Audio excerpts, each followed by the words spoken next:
آج ہم اپنے آپ کو اللہ کے حوالے کرنے کے لیے تیار نہیں ہیں. اس کی وجہ سے بے سکونی، پریشانیاں، مشکلات.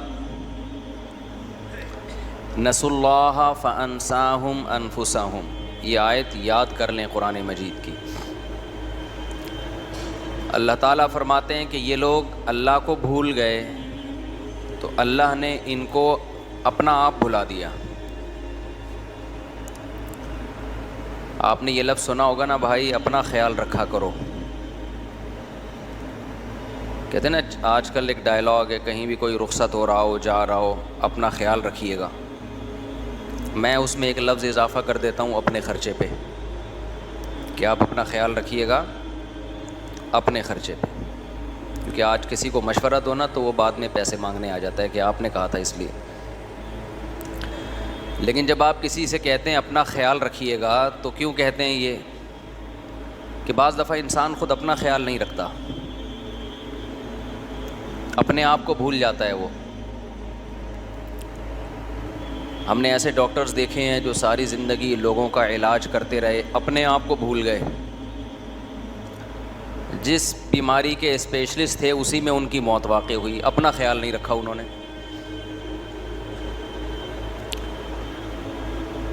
لوگوں کو نصیحت کرتے کرتے اپنے آپ کو بھول گئے. ایسے لوگ بھی ہیں. دوسروں کو برائیوں سے روکتے روکتے خود اپنے آپ کو بھول گئے. تو اس سے اتنی بات تو پتہ چلتی ہے کہ انسان اپنے آپ کو بھی بھول جاتا ہے. بعض دفعہ اپنے آپ کو بھی بھول جاتا ہے، غافل ہو جاتا ہے اپنے آپ سے. بہت زیادہ پیسہ آیا، قرآن نے کہا اعتدال سے خرچ کرو. آپ کی طبیعت میں اسراف تھا، آپ اڑا رہے ہو، پیسہ اڑا رہے ہو. یہ بھول گئے کہ یہ ختم بھی ہو سکتا ہے، کل آپ پر حالات بھی آ سکتے ہیں. اور وہی ہوا، آپ پہ حالات آئے تو لوگ آپ سے کیا کہیں گے؟ یار تم نے لوگوں کا خیال کیا مگر اپنے آپ کو تم بھول گئے، اپنا خود کو بھول گئے کہ کل تمہارے ساتھ کیا ہو سکتا ہے. تبھی تو قرآن نے کہا نا کہ وَلَا تَجْعَلْ يَدَكَ مَغْلُولَةً إِلَىٰ عُنُقِكَ وَلَا تَبْسُطْهَا كُلَّ الْبَسْطِ، نہ اپنے ہاتھ کو گردن سے باندھو، اتنے کنجوس بھی مت بنو، اور ایسا اڑانا بھی مت شروع کرو کہ کل لوگوں کے سامنے تمہیں ہاتھ پھیلانا پڑے. تو یہ انسان کے ساتھ ہوتا ہے کہ وہ دوسروں کا خیال کرتے کرتے یا کسی بھی وجہ سے، بعض دفعہ خیال نہیں کر رہا ویسے ہی، کہ وہ اپنے آپ کو بھول جاتا ہے. اور اس سے بڑا ظالم کون ہوگا جو اپنے آپ کو بھول جائے؟ انسان کو سب سے زیادہ محبت اپنے آپ سے ہوتی ہے. حتیٰ کہ کسی اور سے بھی اگر اس کو محبت ہوتی ہے تو وہ اپنی وجہ سے ہوتی ہے، اپنے آپ کو خوش کرنے کے لیے ہوتی ہے. تو انسان جتنا خیر خواہ اپنا ہے، جتنا اپنے آپ سے محبت کرتا ہے، اتنا کسی سے محبت نہیں کرتا. اب آپ بتاؤ اس سے بڑا بے وقوف، پرلے درجے کا احمق کون ہوگا جو اپنے سب سے محبوب ہی کو بھول جائے، جو خود اس کا اپنا آپ ہے. اور یہ عجیب بات ہے، اس زمانے میں لوگ اپنے آپ کو واقعی بھول چکے ہیں. آپ کہہ سکتے ہو نہیں جی ہمیں تو سب سے پہلے یاد رہتا ہے کہ میں ہوں. جب شادیوں میں کھانا کھلتا ہے تو سب سے زیادہ اسپیڈ اپنے آپ کی ہوتی ہے یا کسی اور کی ہوتی ہے؟ بولو نا کیا ہو گیا بھائی؟ اپنے آپ کی اسپیڈ سب سے. تو اپنے آپ کو تو انسان کیا کرتا ہے؟ یاد رکھا ہوا ہے اس نے.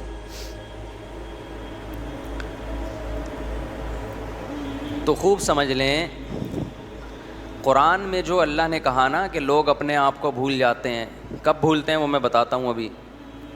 تو وہاں بھولنے سے مراد یہ نہیں ہے کہ اپنی خواہشات کو بھول جاتے ہیں. یہ کوئی بھی، یہ تو کتے بلی بھی نہیں بھولتے. خواہشات کی غلامی آپ کو اپنا آپ بھلا دیتی ہے. آپ خواہشات کی غلامی میں بھول جاتے ہو کہ اس خواہش کو پورا کرنے سے میرا نقصان ہو رہا ہے, تو اپنا آپ تو بھول گئے نا آپ. تو میں یہ عرض کر رہا تھا, قرآن کہتا ہے فانساہم انفسہم. کچھ لوگ ایسے ہوتے ہیں جو اپنے آپ کو بھول جاتے ہیں, اور آج کل میجورٹی ایسی ہے جو اپنے آپ کو بھول گئی. میں صحت کے حوالے اس لیے دیتا ہوں کہ دین تھوڑا مشکل سے سمجھ میں آتا ہے, اس کا نقصان ہوگا آخرت میں. صحت کا نقصان فوراً ہے یا نہیں ہے؟ نظر آ رہا ہے, اس کے بعد بھی ہاتھ روکنے کے لیے تیار نہیں ہے. اس سے بڑی کیا دلیل ہوگی کہ یہ اپنا خیر خواہ نہیں ہے؟ دیکھو, شوگر کا مریض لڈو کھا رہا ہو, ہم نے کئی دفعہ تجربہ کیا ہے, شوگر کے مریض لڈو کھا رہا, ہم نے کہا یار خیال کرو, اس نے کہا بے جب موت آنی ہے تو آئے گی, کچھ نہیں ہوتا. یہ جملہ بہت اچھا ہے بشرطے کہ دل سے کہا جائے, بشرطے کہ بولو دل سے کہا جائے.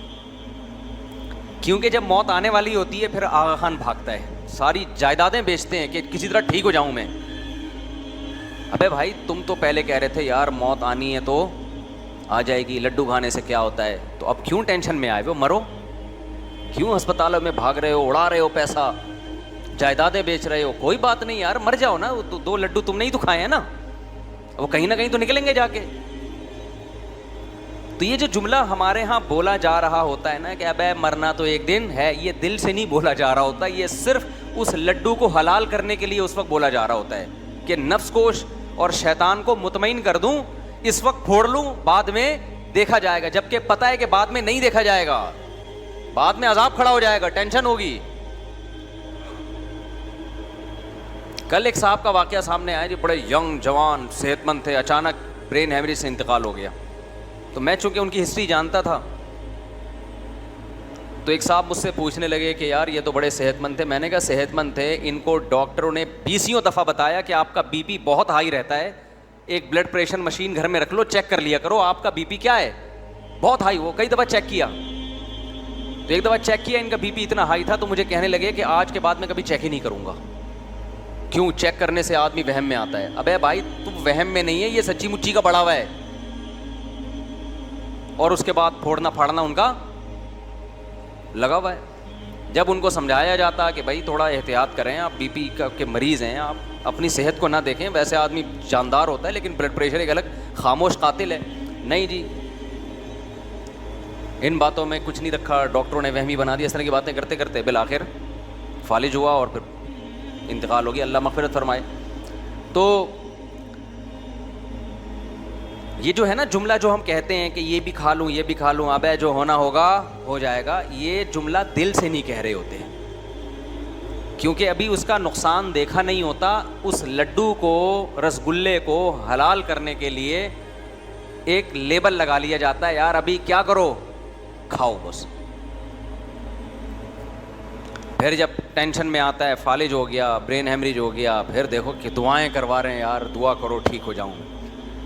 تو میں یہ عرض کر رہا ہوں کہ جس قوم کو اس چیز میں اپنا خیال نہیں ہے جس کا نقصان فوراً نظر آ رہا ہے, تو اس چیز میں اپنا خیال کہاں ہوگا جس کا نقصان مرنے کے بعد نظر آئے گا؟ سمجھ میں نہیں آ رہی بات؟ میرا خیال ہے آپ نماز چھوڑ دو, فوراً نقصان تھوڑی ہوگا. دنیا کا بھی نقصان ہوتا ہے لیکن وہ بھی آہستہ آہستہ, ایک دم سے تو نہیں ہو جاتا نا, لیکن وہ نقصان بھی یقینی نظر نہیں آ رہا ہوتا. لیکن جو یقینی نقصان ہے موت کے بعد والا, وہ تو موت کے بعد ہے نا. تو اس سے پتہ چلتا ہے کہ بھائی اپنا خیال نہ رکھنا, اپنے آپ کو بھول جانا, یہ بڑی ڈینجرس بیماری ہے. جب تک آپ کو اپنا خیال نہیں ہوگا, آپ وہ نقصان جو نظر آ رہا ہے اس سے نہیں بچو گے, تو وہ نقصان جو نظر نہیں آ رہا اس سے کہاں سے بچو گے؟ نہیں آئی بات؟ میرا خیال ہے تو اس بیماری کا علاج بہت ضروری ہے, اپنا خیال نہ رکھنے والی بیماری.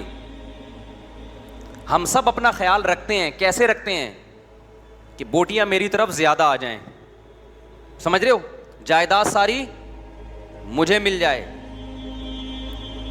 عزت سب سے زیادہ میری ہو جائے, مشہور سب سے زیادہ میں ہو جاؤں. یہ آپ اپنا خیال نہیں رکھ رہے, یہ اپنا خیال نہیں رکھ رہے آپ, سمجھ رہے ہو, یہ خیال نہ رکھنا ہے. خیال رکھ رہے ہوتے تو پھر آپ یہ سوچتے کہ جس چیز بعد میں جا کے جس کے دیکھو جو شہرت کا بھوکا ہوتا ہے نا, آپ چاہتے ہو میں مشہور ہو جاؤں, جو شہرت کا بھوکا ہوتا ہے سب سے پہلی سزا یہ ملتی ہے کہ اس کا سکون اللہ چھین لیتے ہیں. ہر وقت حسد, جیلسی, لوگوں سے بغض, تو یہ تو اپنا بیڑا غرق کر رہا ہے نا یہ آدمی. دیکھو جو آدمی چاہتا ہے ہر جگہ میری تعریف ہو, وہ ہر وقت ٹینشن میں رہے گا کہ نہیں رہے گا؟ کیونکہ دنیا میں ایسا کوئی ہے جس کی ہر جگہ تعریف ہوتی ہو؟ دنیا میں کوئی بھی نہیں ہے بھائی. کچھ لوگ آپ سے محبت کریں گے, کچھ آپ کی مخالفت, اور جتنی عزت اوپر جائے گی بے عزتی کا چانس بھی اتنا ہی اوپر جائے گا. ایک سچی مچی کی بے عزتی, ایک ویسے ہی جھوٹی موٹی کی بھی لوگ الزام لگا رہے ہوتے ہیں, وہ اور ٹینشن ہو رہی ہوتی ہے انسان کو, یار ایک چیز میرے اندر نہیں ہے, لوگ الزام لگا رہے ہیں میرے اوپر, اور چل جاتا ہے مارکیٹ میں. تو جب انسان عزت کا بھوکا, چاہت کا بھوکا, شہرت کا بھوکا, آپ ایسے لوگوں کی زندگی میں کبھی سکون بولو نہیں دیکھو. ان کو حسد بھی زیادہ ہوتا ہے, جیلس ہوتے ہیں یہ. حسد کی ایک آگ ہے نا جس میں جلتا ہے انسان, تو بتاؤ آگ میں جلنے میں سکون ہے؟ اردو میں کہتے ہیں نا حسد کی آگ میں جل رہا ہے. یہ کیوں تعبیر؟ اس لیے کہ واقعی وہ جل رہا ہوتا ہے. تو حسد پیدا کیوں ہوتا ہے؟ حسد اس لیے ہوتا ہے کہ بھئی یہ دوسرا مجھ سے آگے کیوں نکل گیا. تو اس کا مطلب آپ کو شوق ہے لوگوں میں مشہوری کا, آپ کو عزت کا شوق ہے, یہ ٹینشن آپ کو کھائی جائے گی. تو یہ وہی, یہ جو اپنا خیال رکھ رہے ہیں نا کہ میں مشہور ہو جاؤں اور پیسوں کی ہوس, یہ ایسے خیال ہے کہ جیسے شوگر کے مریض کے سامنے رسگلے کا ڈبہ آیا اور وہ اپنا خیال رکھ کے سب سے زیادہ رسگلے خود کھا رہا ہے, دوسرے کو نہیں کھانے دے رہا. تو یہ دیکھنے میں لگے گا کہ اپنا خیال رکھ رہا ہے, حقیقت میں میرے بھائی اپنا خیال نہیں رکھ رہا ہے. اس کو چاہیے تھا کہ خود ایک بھی لڈو بھی نہ کھاتا اور اپنے دشمن کو پورا ڈبہ کھلا دیتا. بے وقوف آدمی خود پورا ڈبہ کھائے گا, دشمن کو ایک بھی نہیں رسگلہ چھوڑے گا اس کے لیے. عقل مند کہتا ہے یہ رسگلے تیرے لیے, میرے لیے گوشت, انڈے. سمجھتے ہو کہ نہیں سمجھتے؟ کھجوریں, 2 کھجوریں کھاؤں گا, رسگلے کے ڈبے نہیں کھاؤں گا میں. اب ایسا نہ ہو کوئی رسگلہ کھا رہا ہو تو میرا بیان لگا دیں. ہر آدمی کو ہر چیز کا لمٹ میں لوگ کھاتے ہیں, کو میں رسگلے کے خلاف نہیں ہوں, یہ ڈاکٹروں سے پوچھے جا کے. میں تو مثال دے رہا ہوں سمجھانے کے لیے. ڈبے کھانا تو بہرحال نقصان دہ ہے نا. بعض لوگ میرا بیان, مجھے ہو سکتا ہے میں کبھی رسگلہ کھا رہا ہوں اور میرا بیان چلا دیں, دیکھو لوگوں کو رسگلے سے منع کر رہا ہے, خود رسگلہ کھا رہا ہے. میں کھاتا نہیں ہوں لیکن کھا لوں تو بھی گورنمنٹ میں کوئی پابندی نہیں ہے. تو اگر میں رسگلے کھاتا نا تو آج میں رسگلہ بنا ہوا بیٹھا ہوتا یہاں پہ. آج میں کیا بیٹھا ہوا ہوتا؟ رسگلہ بنا ہوا بیٹھا ہوا. تو قرآن کیا کہتا ہے؟ کچھ لوگ دنیا میں ایسے ہیں جو اپنے آپ کو بھول جاتے ہیں, اور ہم سب اپنے آپ کو واقعی میں بھول گئے ہیں. تو یہ کون لوگ ہیں؟ اس کے بہت سارے اسباب ہیں جب آپ اپنے آپ کو بھولتے ہیں. سب سے بڑا سبب اس کا یہ ہے کہ جب آپ اللہ کو بھولتے ہیں تو پھر اپنے آپ کو بھول جاتے ہیں. نسوا اللہ فانساہم انفسہم, اللہ کہتے ہیں یہ اللہ کو بھول گئے, انہوں نے اپنی ڈکشنری سے اللہ کو نکال دیا, اللہ کو پس پش ڈال دیا. دنیا میں سب سے پہلی سزا ان کو کیا ملے گی کہ اللہ انہیں ان کا اپنا آپ بھلا دے گا. ایسے ایسے یہ کام کریں گے جس سے ان کا نقصان ہوگا دنیا میں بھی آخرت میں بھی. آج تو اس کی آیت ایسے نظر آ رہی ہے نا, دنیا میں جس قوم نے اللہ کو بھلایا, من حیث القوم, وہ قوم اپنا بیڑا غرق کرنے لگی. من حیث القوم, قومی سطح پہ انہوں نے اپنے آپ کو تباہ کر دیا. غیر مسلم قوموں کی آپ ترقیاں تو دیکھ رہے ہیں, ان کی ناکامیاں نہیں دیکھ رہے کہ کن کن محاذوں پہ وہ بری طریقے سے ناکام ہیں. دیکھو ہمارے ہاں کامیابی اور ناکامی کا کرائیٹیریا یہ کہ وسائل کس کے پاس زیادہ ہیں. دیکھو کامیابی اسے نہیں کہتے, کامیابی ہے کہ وسائل کچھ بھی نہیں ہو پھر بھی کامیاب ہو آپ, اور ناکامی یہ ہے کہ وسائل کا ڈھیر لگا ہوا ہو پھر بھی آپ کیا ہو, ناکام. تو گورے کے وسائل کو مت دیکھو, وسائل کامیابی کے بہت ہیں مگر کامیاب نہیں ہیں.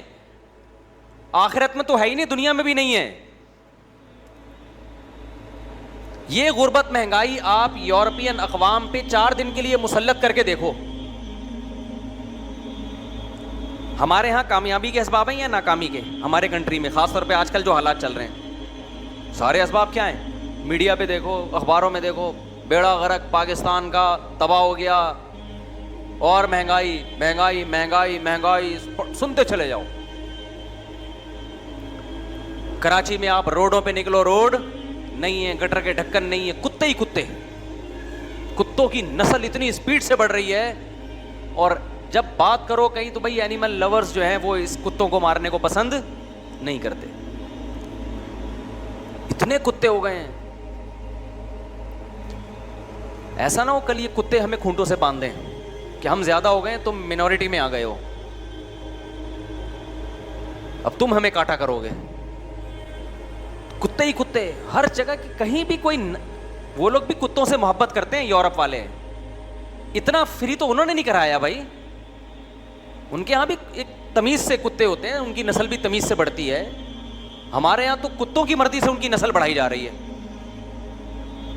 جانوروں کی نسل پہ کنٹرول انسان کرے گا, انسانوں پہ کوئی کنٹرول, انسانوں سے اوپر کی ذات وہ اللہ ہے, وہ اس کا کام ہے. آج دنیا کیا کر رہی ہے, انسانوں کی نسل کو کنٹرول کرنے کی کوششیں ہو رہی ہے, جبکہ وہ انسانوں کا کام نہیں ہے, وہ انسان سے اوپر کی ذات ہے جو اللہ ہے. اور جانوروں کو اللہ نے آپ کا تابع بنایا ہے, آپ کی مرضی سے ان کی تعداد بڑھے گی, اس پہ کنٹرول کیا ہے, ختم. کتنے لوگ یہاں ہڈیاں توڑ کے آئے ہیں, بیان میں بیٹھے ہوتے ہیں جی ٹانگ ٹوٹی, کیسے ٹوٹی, بائک پہ جا رہا تھا کتے سے ٹکرا گیا. بہت ہو رہا ہے کراچی میں, کتے نے کاٹ لیا اور پاگل کتے نے کاٹ لیا, ٹیکے لگ رہے ہیں. مجال ہے گورنمنٹ کو کوئی ٹس سے مس ہو جائے اس بارے میں. جب بات کرو کہہ رہے باہر سے NGOs کی طرف سے پابندیاں ہیں, جو جانوروں کے حقوق کی تنظیمیں ان کی طرف سے کیا ہیں, پابندیاں ہیں. تو نسوا اللہ فانساہم انفسہم, میں کہہ رہا ہوں ہمارے پاس ناکامی کے سارے وسائل ہیں, پھر بھی خدا کی قسم اتنے ناکام نہیں ہیں, خوش ہیں. آپ کسی کو دیکھو نا بیٹھا ہوگا, مہنگائی یہ وہ, ایسے رو رہا ہوگا بیٹھ کے, 2 منٹ اخبار پڑھ کے ہوگا, وہ جو ٹینشن ہو رہی ہے وہ بھی کیا پڑھ کے ہوتی ہے, اخبار پڑھ کے یا ٹی وی دیکھ کے. جو ٹی وی نہیں دیکھ رہے, نیوز نہیں سن رہے, ان کو وہ ٹینشن بھی نہیں ہے. اور یہ بھی پورا دین نہیں ہے, پورا دین ہوتا زندگیوں میں تو جو بہت معمولی سی کچھ لوگوں کو ٹینشن ہے وہ بھی نہ ہوتی, کیونکہ صحابہ کرام کے پاس تو دنیاوی لحاظ سے اس سے زیادہ ناکامی کے اسباب تھے. 24 گھنٹے میں کھجور کھانے کو مل رہی ہے, وہاں کوئی معاشی ترقی کی بات کر سکتا تھا؟ ابے کیا ہو گیا, ایوب علیہ السلام کی پوری زندگی بیماریوں میں گزری, تو بتاؤ کامیابی کے اسباب ہے یا ناکامی کے؟ ناکام دنیا کے لحاظ سے. لیکن اللہ کیا کہتا ہے, ایوب علیہ السلام کامیاب تھے, کبھی ان کی پیشانی پہ لکیر نہیں آئی, کبھی بے صبری کا ایک جملہ ان کی زبان سے نہیں نکلا. یعقوب علیہ السلام کا چہیتا بیٹا اللہ نے دنیا میں ان سے چھین لیا, ساری زندگی اس کی یاد میں روتے رہے, پھر بھی کیا تھے, کامیاب. زبان سے ناشکری کا ایک جملہ بھی نہیں نکلا. اعلم من اللہ ما لا تعلمون, میں اللہ کے بارے میں وہ کچھ جانتا ہوں جو تم نہیں جانتے.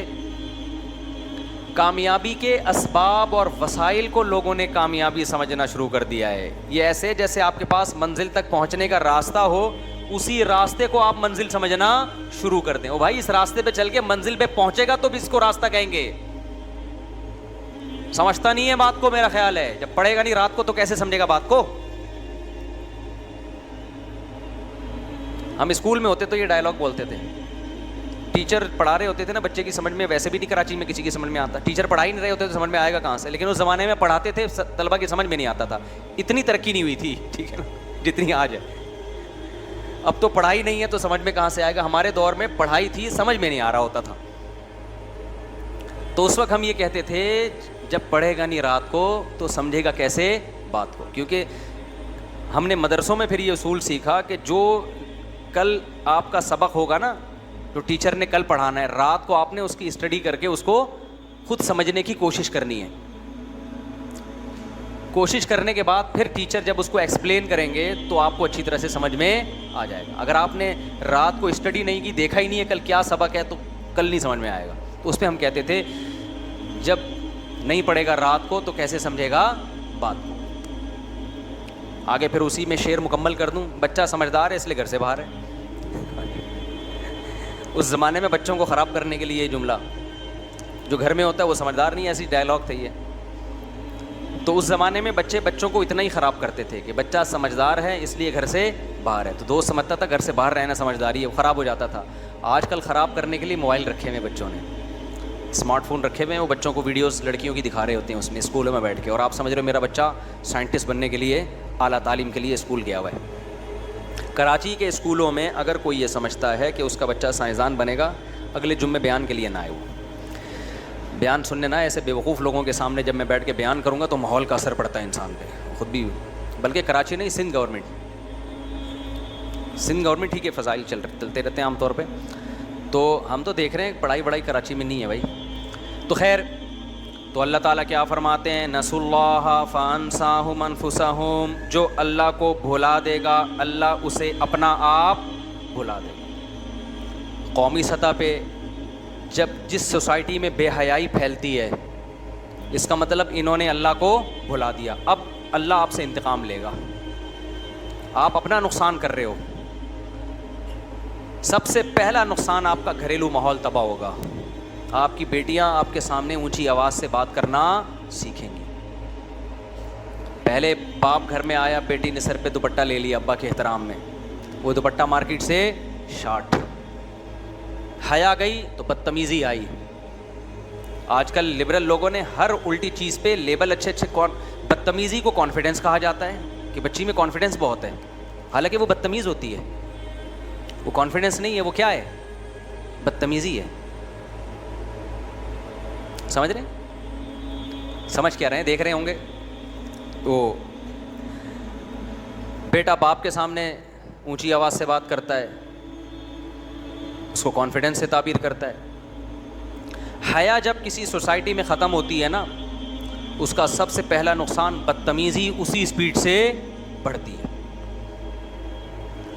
اس کا نقصان آپ کو اس وقت ہوتا ہے جب آپ کی عمر تھوڑی سی بڑھنا شروع, آپ میچور ہونا شروع ہو جاتے ہیں. اور وہ جو نائٹ کلبوں میں ناچنا اور رنگ رلیاں, یہ جب آپ کا ٹیسٹوسٹیرون لیول تھوڑا نیچے آتا ہے نا, تو یہ مستیاں بھی آہستہ آہستہ, بولو, یہ مردانہ ہارمونز ہوتے ہیں نا ٹیسٹوسٹیرون جو ہیں, تو جیسے جیسے عمر بڑھتی ہے یہ لیول کیا ہوتا ہے, تو مستیوں کا شوق بھی کیا ہوتا ہے, کم ہوتا ہے. اور پھر بدتمیزی بہت زیادہ بری لگنا شروع ہو جاتی ہے, آپ میچور ہو جاتے ہیں.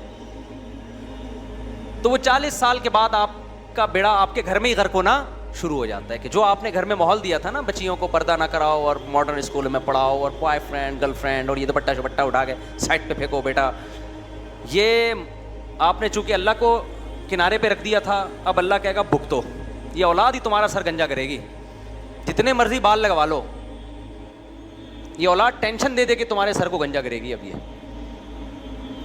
اور اولاد خوش ہوتی ہے کہ اس بے حیائی کا ہمیں تو فائدہ ہوا نا, ہم تو آزاد ہو گئے. اور بھائی آپ پر بھی یہ کل ٹائم, آج کل تو ویسے ہی ٹیسٹوسٹیرون لیول دھڑام سے نیچے آ رہا ہے, خوراکیں اس ٹائپ کی ہیں, سمجھ رہے ہو نا, ویسے ہی تھوڑے دنوں میں بوڑھے ہو رہے ہیں لوگ. تو یہ جو اولاد آج کہہ رہی ہے کہ ہمیں آزادی ہے, ہم ابا سے پوچھتے نہیں ہیں, اور لڑکیاں کے بوائے فرینڈ ہیں اور یہ اور وہ موبائل پہ یہ ادھر ادھر کی مستیاں, یہ سمجھ رہے ہیں ہم تو آزاد ہیں نا. بھائی تھوڑے دنوں میں آپ کے ساتھ آپ کو بھی وہی جوتے پڑنے والے ہیں جو آج اپنے ماں باپ کو آپ کھلا رہے ہو. زیادہ ٹائم نہیں ہے. جس انگریز نے اپنے ابا کو اولڈ ہاؤس میں جمع کرایا ہوتا ہے نا, اس کا بچہ بھی وہی کام اپنے ابا کے ساتھ کر رہا ہوتا ہے, سمجھتے ہو. آپ نے وقتی فائدے کے لیے نا, تھوڑے سے مزے کے لیے شادی, اور یہ جو بے حیائی پھیلتی ہے شادی بیاہ میں پھیلتی ہے. شادی بیاہ میں سب کیا ہو جاتا ہے, کنٹرول سے باہر. اور جب ایک دفعہ لڑکی لڑکوں کے سامنے آ کے ناچ لیا اس نے, چاہے وہ کزنوں کے سامنے آ کے ناچے, تو بس اب یہ حیا کی چادر ایک دفعہ اترتی ہے, اس کے بعد دوبارہ اس کو حیا دار بنانا بہت مشکل ہے. میں یہ نہیں کہہ رہا ناممکن ہے, 100 میں کسی ایک کو توبہ کی توفیق ملتی ہے. حیا جانے میں, حیا جاتی چند سیکنڈ میں, آنے میں سال لگ جاتے ہیں, کئی سال لگ جاتے ہیں, دوبارہ نہیں آتی حیا. سمجھ رہے ہو کہ نہیں سمجھ رہے. اور سوسائٹی میں حیا کو پروموٹ کرنے میں مرد سے زیادہ کردار کس کا ہے, عورت کا. تبھی اسلام نے عورت کو پردے کا زیادہ حکم دیا ہے, اس میں اس کے لیے احکامات سخت ہیں.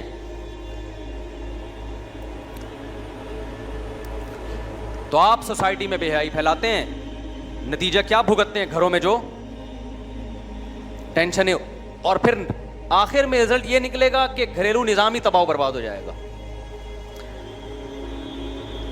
ہم منع کرتے ہیں نا کہ لڑکیوں کو, جوان لڑکیوں کو موبائل مت دو, بوائے فرینڈ سے. سب لڑکیاں ایسی نہیں ہوتی, کنٹرول بہرحال کرو, اگر دیتے ہو فون تو کنٹرول کرو. لوگ اس کو برا سمجھتے ہیں, آزادیوں پہ پابندی لگا رہے ہو. نتیجہ کیا نکلے گا میرے بھائی؟ نہ شوہر کو بیوی پہ اعتماد, نہ بیوی کو شوہر پہ اعتماد. چل رہا ہے نا سیٹ اپ.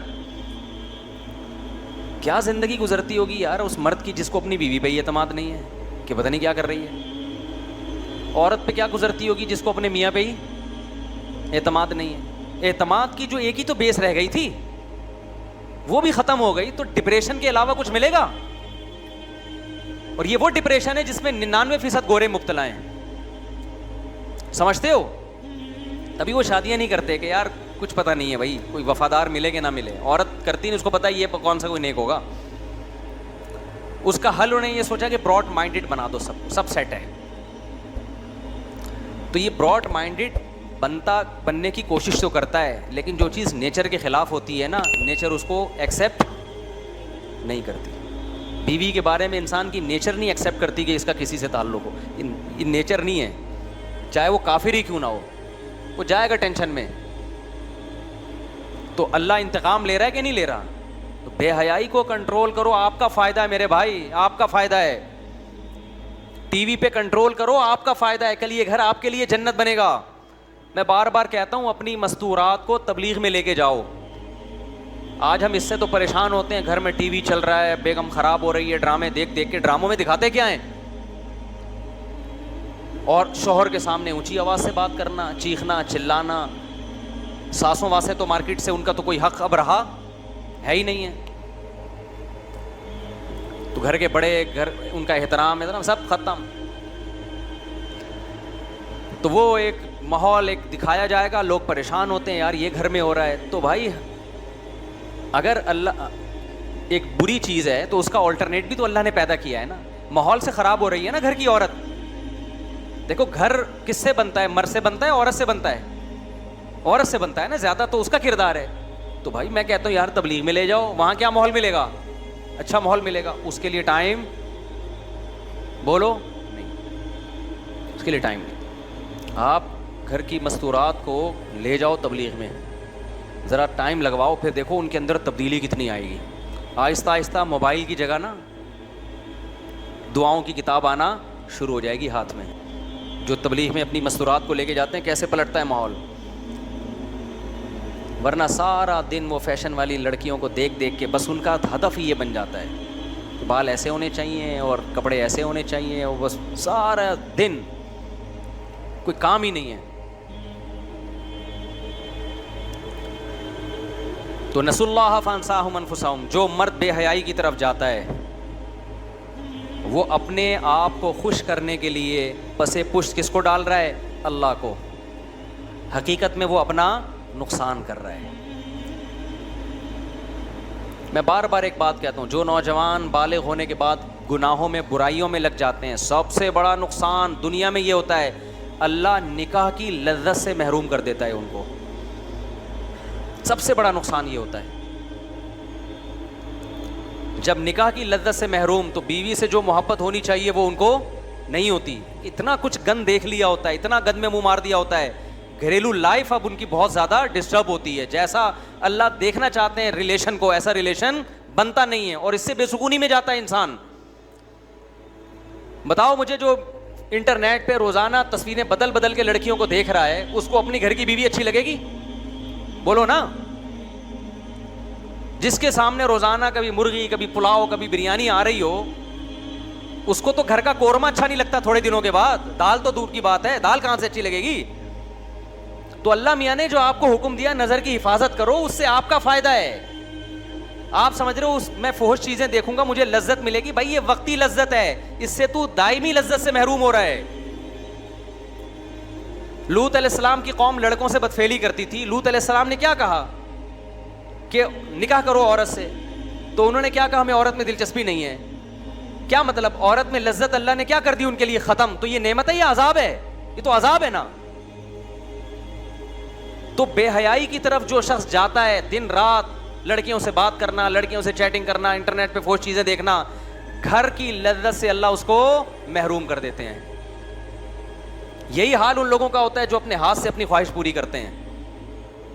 میڈیکلی تو ڈاکٹر کہہ رہے ہیں کچھ بھی نہیں ہو رہا, میڈیکلی مینٹلی بیڑا غرق ہو رہا ہے اس کا.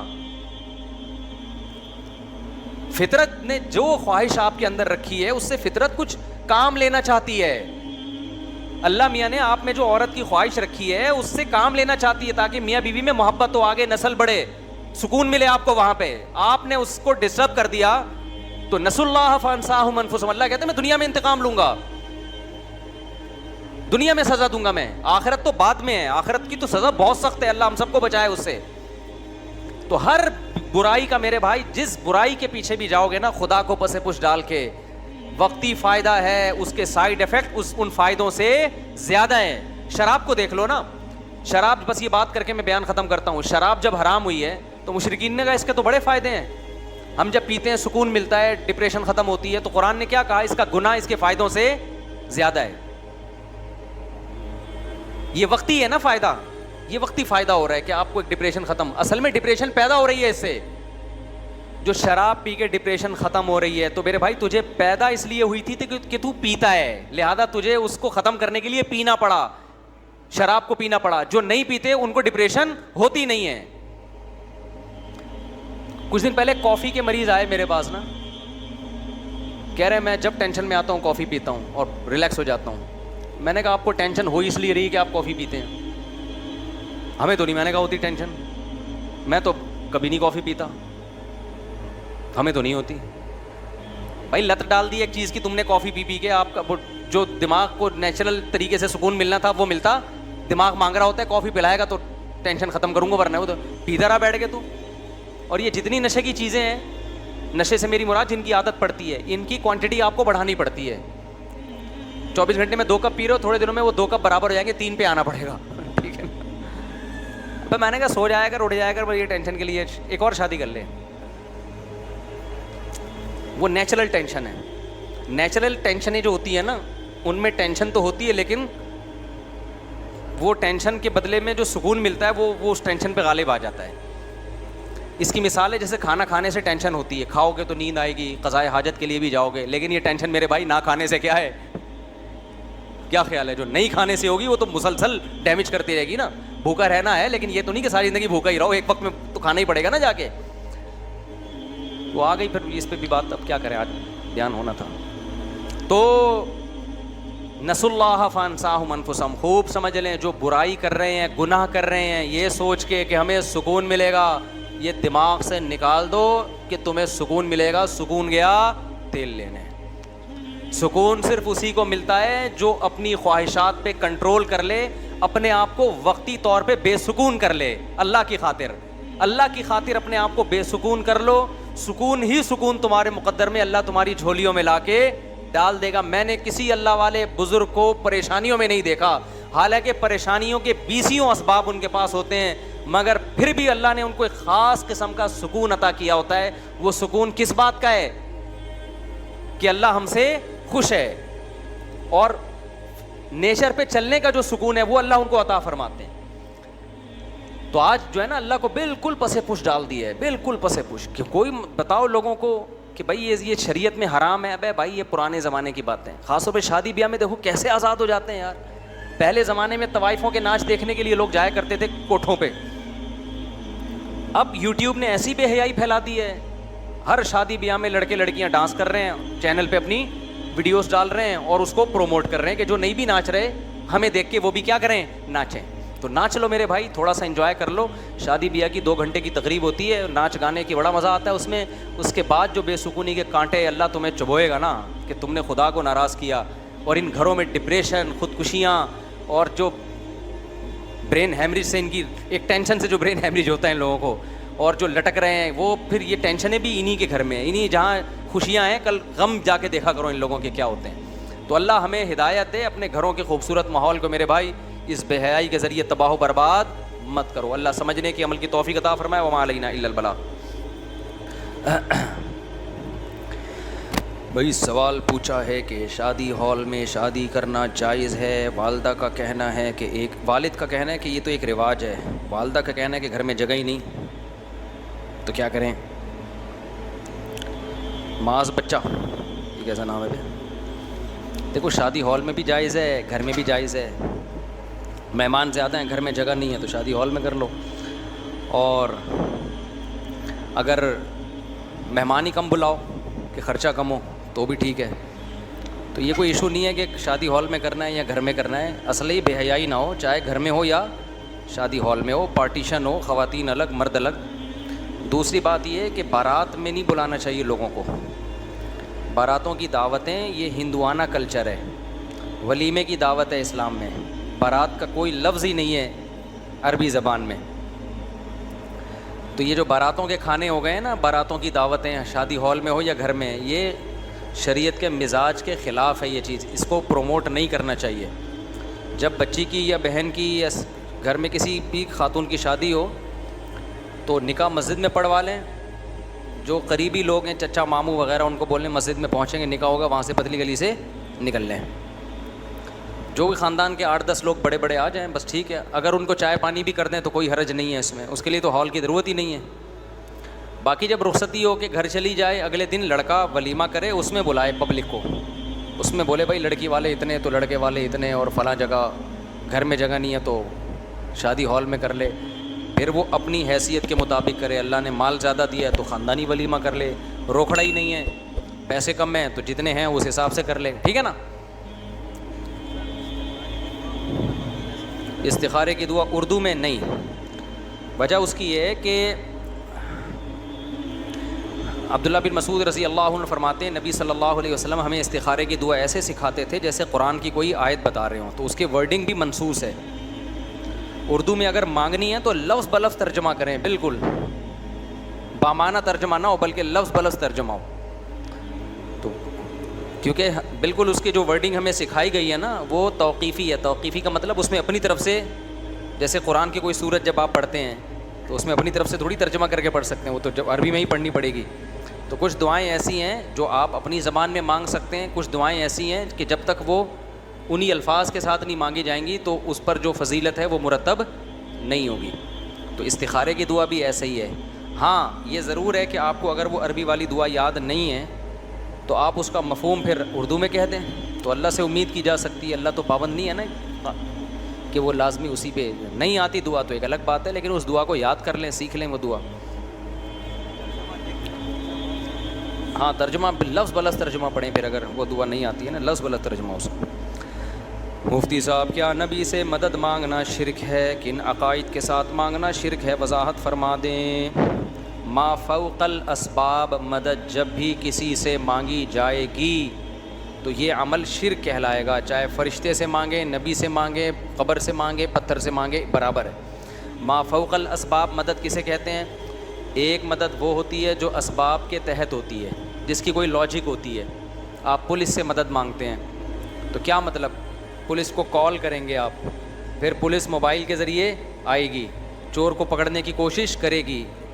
یہ اسباب سے ہٹ کے نہیں ہیں, یہ وہ اسباب ہیں جو دنیا میں اللہ نے کسی بھی کام کے لیے رکھے ہیں. مجھے پانی چاہیے, میں مدد طلب کرتا ہوں, میرا ہاتھ کولر تک نہیں پہنچ رہا, میں آپ سے مدد مانگتا ہوں, پلیز ہیلپ می.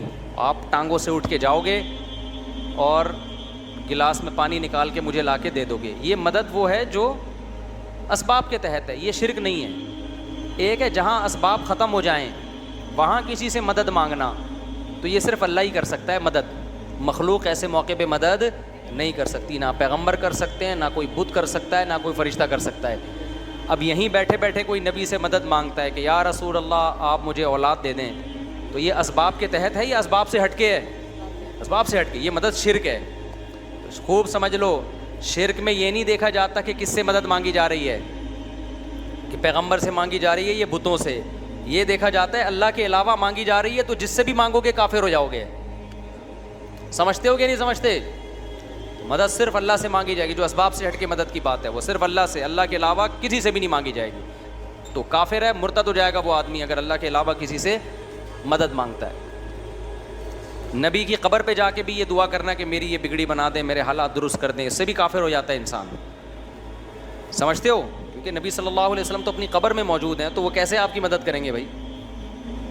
تو اللہ نے اختیارات نہیں دیے, سارے اختیارات اللہ نے اپنے پاس رکھے ہیں.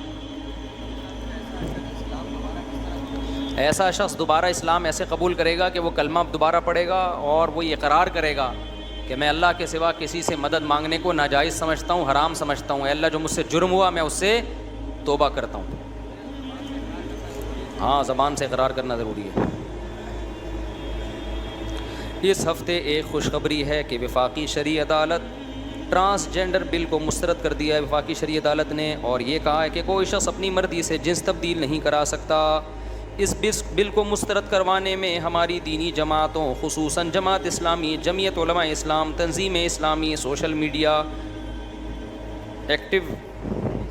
ایکٹیوسٹ، یوتھ کلب اور بھی بہت سارے لوگوں کا کردار ہے۔ تفصیلی فیصلے کا انتظار ہے۔ دعا کریں یہ بل ہمارے ملک سے مکمل ختم ہو جائے۔ بالکل، اس میں جمعیت علماء اسلام کا بھی کردار ہے، جماعت اسلامی کا بھی کردار ہے، تنظیم اسلامی کا بھی کردار ہے، یوتھ کلب والوں کا بھی کردار ہے، اور 2 وکیل تو میرے جاننے والے ہیں، ان کا بھی بہت بڑا کردار ہے۔ تو جن لوگوں نے بھی اس بل کے خلاف آواز اٹھائی، ہم سب ان سب کا تہہ دل سے شکریہ ادا کرتے ہیں۔ وہ سب ہمارے محسنین ہیں، ہماری نسلوں کو مصیبت اور عذاب سے بچا رہے ہیں۔ وہ یہ جو قانون سازی ہوتی ہے نا، اس کے فوراً سائڈ ایفیکٹ نہیں آتے۔ یہ نسلوں میں جا کے جب نسلیں برباد ہونا شروع ہوتی ہیں نا، پتہ ہی نہیں پیدا ہوا تھا 2 بکرے آپ نے ذبح کر دیے، کاٹ دیے، اور 7 سال کی عمر میں کہہ رہے کہ میں شیعہ ہوں۔ ایک بکرے کا خرچہ ضائع ہو گیا کہ نہیں ہو گیا؟ بکرا سستا تھوڑی مل رہا ہے بھائی۔ تو ان لوگوں نے ہمارے بکروں کے خرچے بھی بچا لیے۔ جو شیعہ ہے وہ ہمیشہ کیا رہے گی؟ شیعہ رہے گی۔ جو ہی ہے ہمیشہ کیا رہے گا؟ شیعہ رہے گا۔ تو ان سب کا شکریہ۔ یہ تو خیر میں نے ایک مزاح کی بات کی ہے، یہ تو اس سے بڑھ کر ہے۔ بکروں کا خرچہ تو بہت ہلکی چیز ہے، بڑے مصیبت۔ تو اللہ وفاقی شرعی عدالت کو بھی جزائے خیر دے، اور اب جلدی سے سپریم کورٹ اس پہ ایکشن لے، اور یہ ہماری اسمبلیوں سے ہمیشہ کے لیے پاس ہو جائے کہ یہ غیر شرعی، ہم اس کو ایکسیپٹ نہیں کرتے۔ اور ان دینی جماعتوں یا کوئی بھی، چاہے دینی نہ بھی ہو، کوئی بھی اچھے کام کو کر رہا ہے تو اس کو سپورٹ کرنا چاہیے، چاہے کوئی بھی ہو۔ یہ جو 2 وکیل میرے جاننے والے ہیں، یہ تو کوئی ایسے کوئی مولانا ٹائپ کے نہیں ہیں، یہ تو بیچارے تھوڑے لبرل ٹائپ کے ہی لگے مجھے دیکھنے سے، لیکن سوچ اچھی ہے ان کی،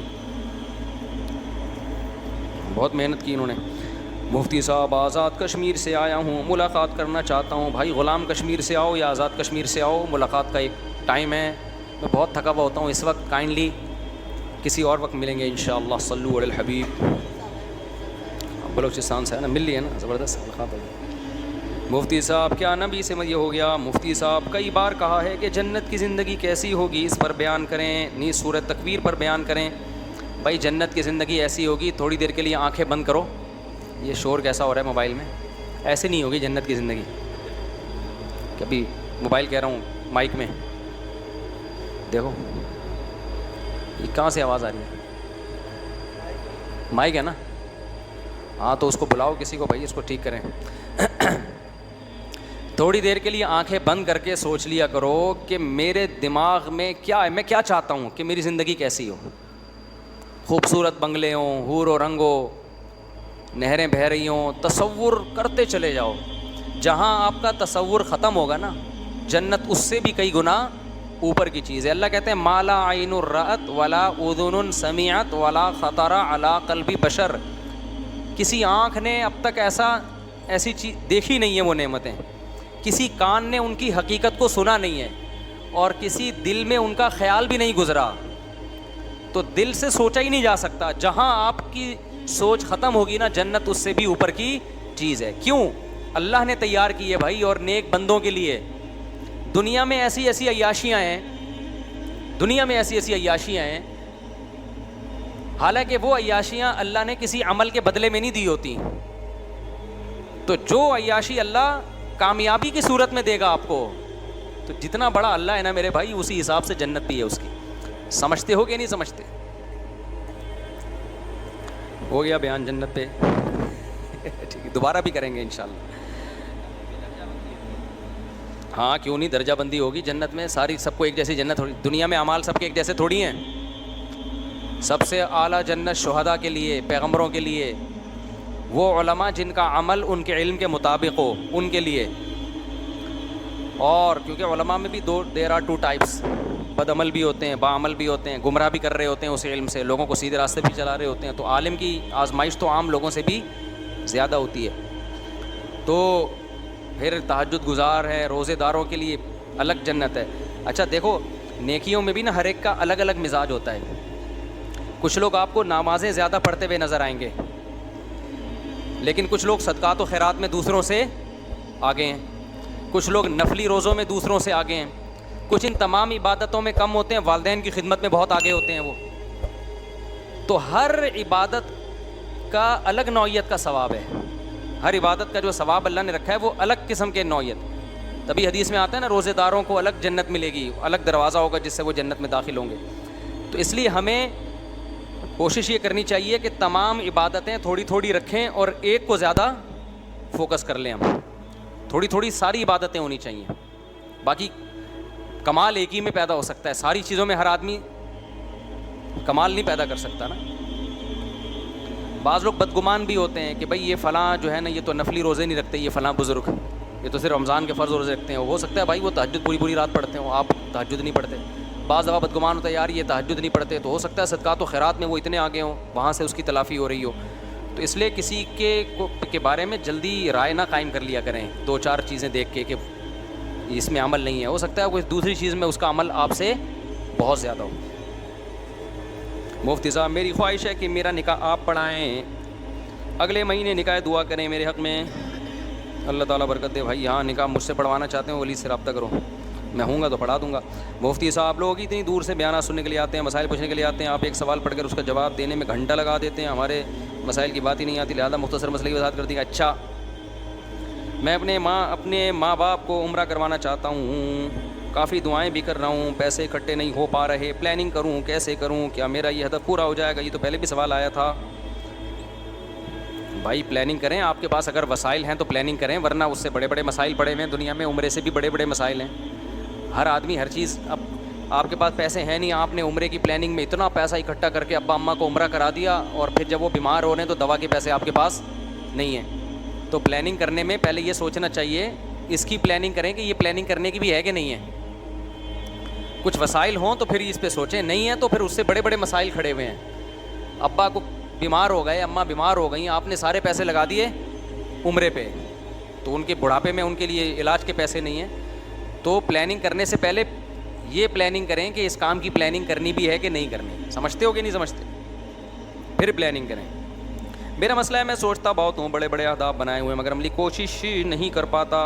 میرا ہدف ہے دین کے کاموں میں خرچ کروں مگر کماتا نہیں ہوں، کام میں دل نہیں لگتا. دیکھو جب بھی کوئی پلاننگ ہوائی ہوتی ہے نا تو وہ کبھی بھی پوری نہیں ہوتی. پلاننگ کرنے کا طریقہ یہ پین ہاتھ میں رکھو، ڈائری لے کے بیٹھو، جو دماغ میں اس کو پارسل کرو صفحے پہ. اب آپ کو لکھا نہیں جاتا تو جس کمبخت سے لکھا نہیں جا رہا اس پلاننگ پر عمل کہاں سے کیا جائے گا اس سے؟ ابے بھائی دیکھو اب پھر کہتے ہیں لوگ لمبے جواب دیتے ہیں تو جواب دینا پڑتا ہے نا. ایک بچہ سست تھا بہت زیادہ، کام نہیں کرتا تھا، ابا نے ایک مشین لا کے رکھ دی، کمبخت کہ تو کوئی کام نہیں کرتا، اب تیری زندگی تباہ ہو رہی تھی، میں نے مشین دے دی ہے تجھے، بٹن دبائے گا پانی آ جائے گا، بٹن دبائے گا روٹی آ جائے گی، بٹن دبائے گا یہ کام، بٹن دبائے گا وہ کام. اب تو آسان ہو گیا نا تیرے لیے کام کرنا. تو کہتے ہیں ابا ایک مشین بٹن دبانے کے لیے بھی لے آؤ. کہ بٹن بھی کون دبائے؟ وہ بھی مشین ہی دبا دیا کرے بٹن.